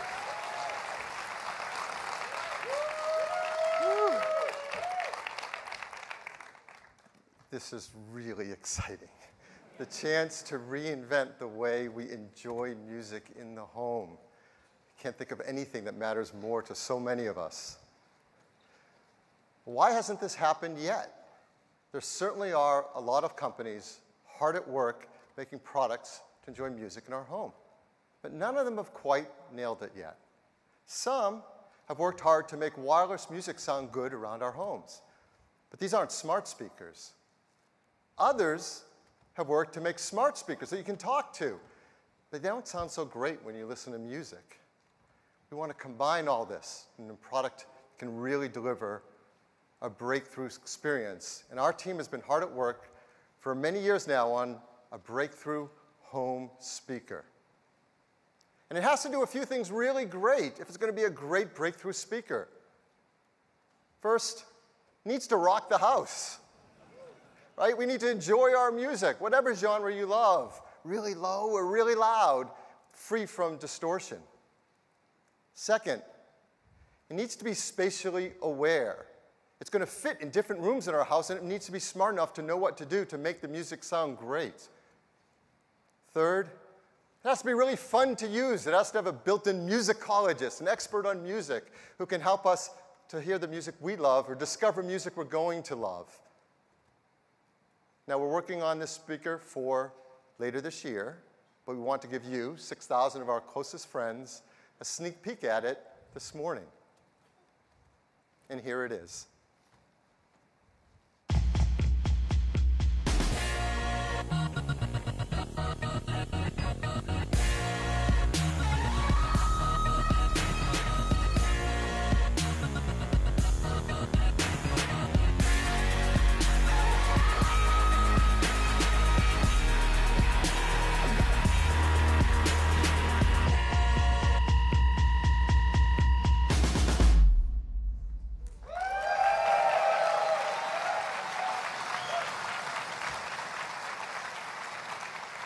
It is absolutely beautiful, and we call it HomePod.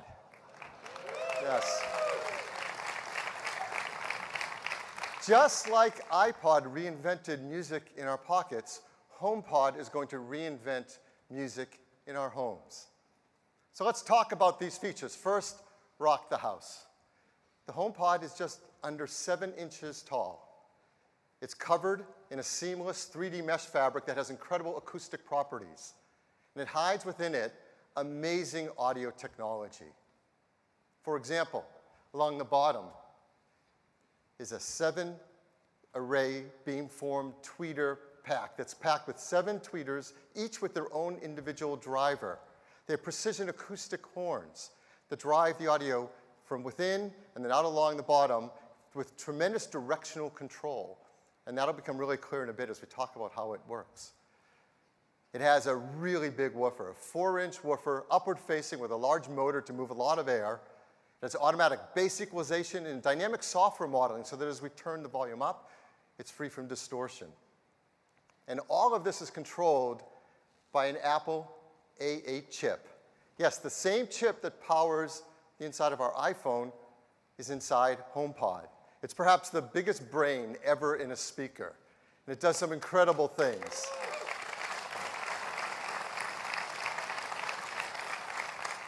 It does real-time acoustic modeling, audio beamforming, and multi-channel echo cancellation. You don't have to know what any of that is, just know that it sounds incredible. Next, talk about this spatial awareness. Well, what does that mean? Well, you plug in your HomePod to AC, and it gets its music wirelessly. And it's compact enough that you can put it most anywhere in your house. You can put it on a table, on a shelf, against the wall, in a corner, and it intelligently and automatically detects the space it's within. And it uses that information to adjust the audio, to balance it, and take full advantage of the environment and create a very spacious sound. Now, we want to give you a sense of what that experience is like. So we want to play some music in this room and show you a visual simulation to give you an understanding of some of the technologies it's using and how it's adapting them to make an incredible sound out of this compact speaker. So we're going to start by playing an audio track, and it'll be a full mix, and then we're going to break it down into some of the components that the HomePod controls.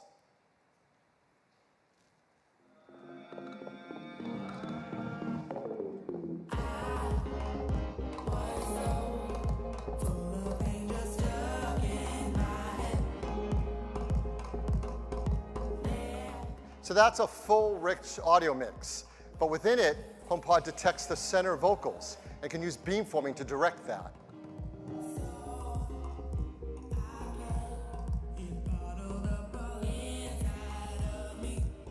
It gives incredible clarity and precision. And then it can detect something called direct energy with the instrumentation and direct that in the room as well.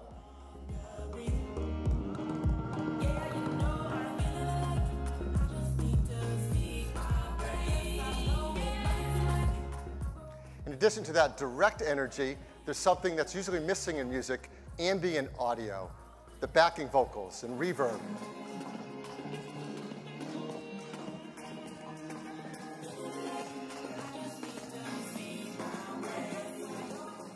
HomePod can direct all of this and pull it together to a full, rich mix that fills up your room.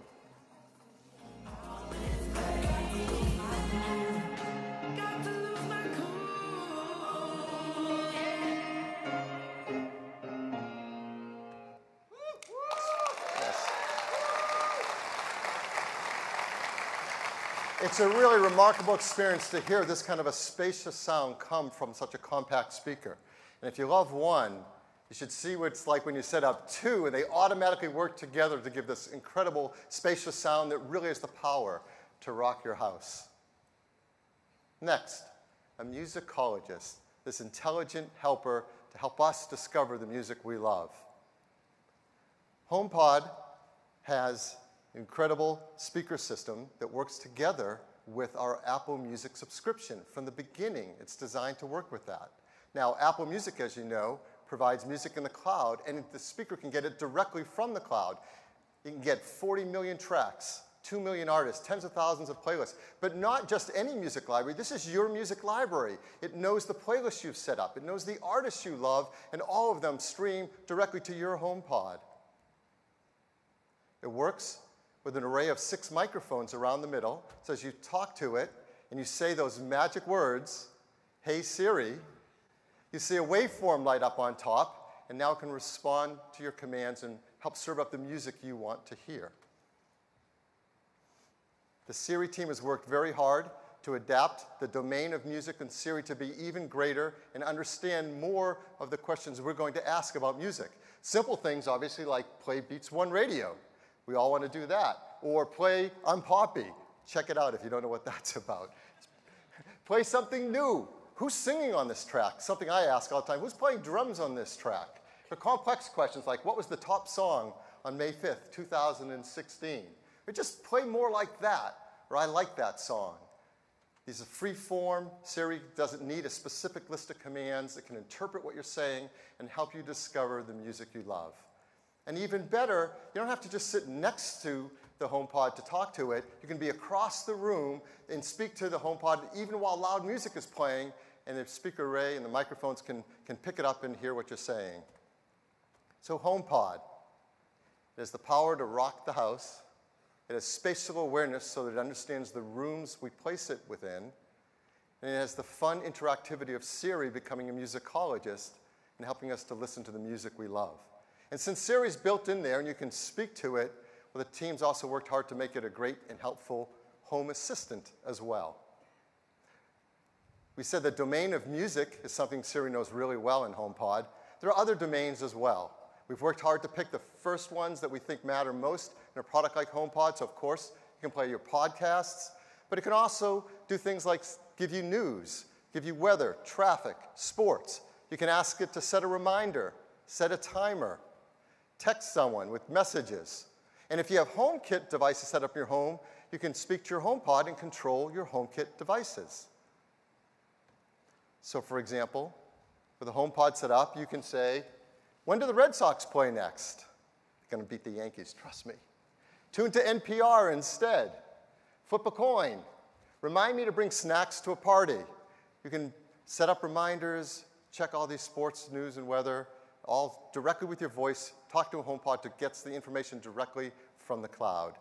And if you have HomeKit devices set up, you can say simple things like, are the lights on? Turn the heat up. Turn on the air conditioning. Bring the shades down halfway.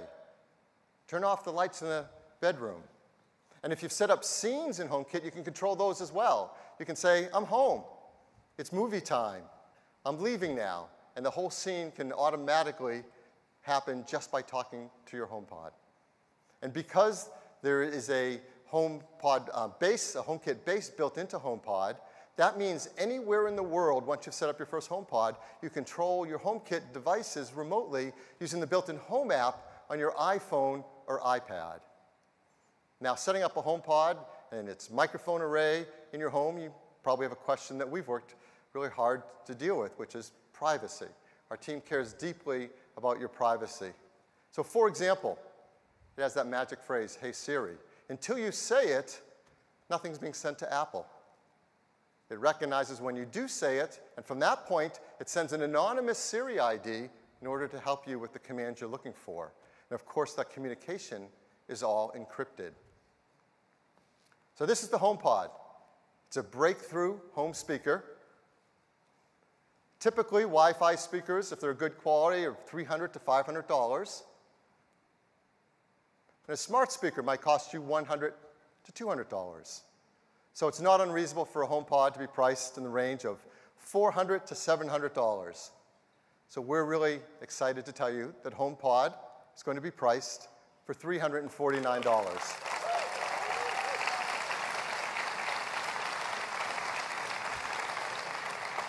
It comes in white and space gray.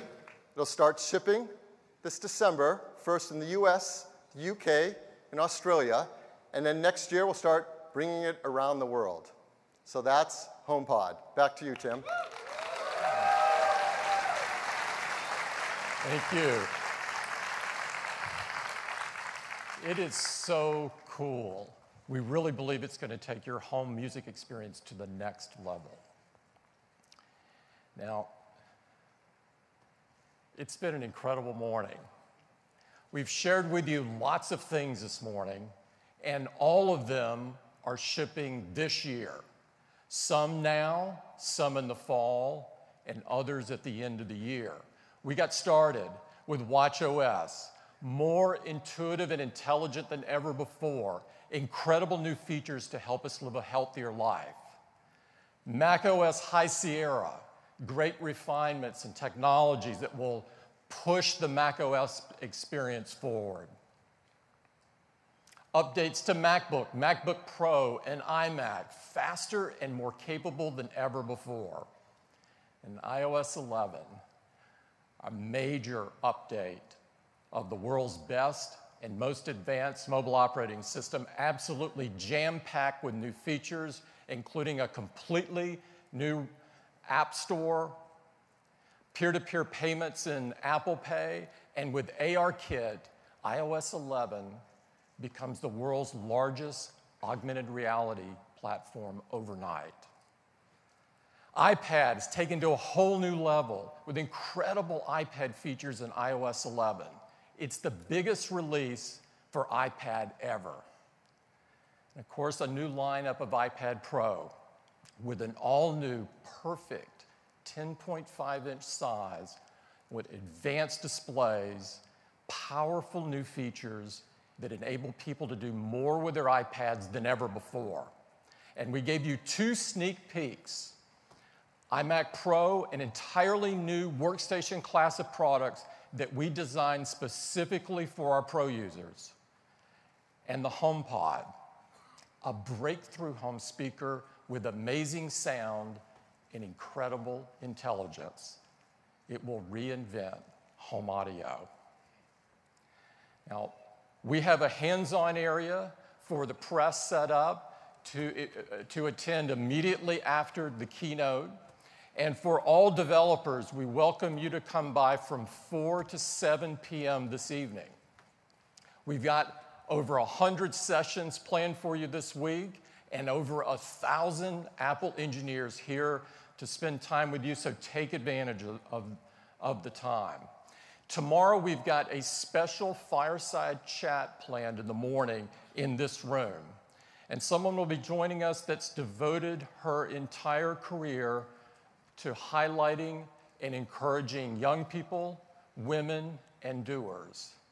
I'm very excited to tell you that Michelle Obama will join us.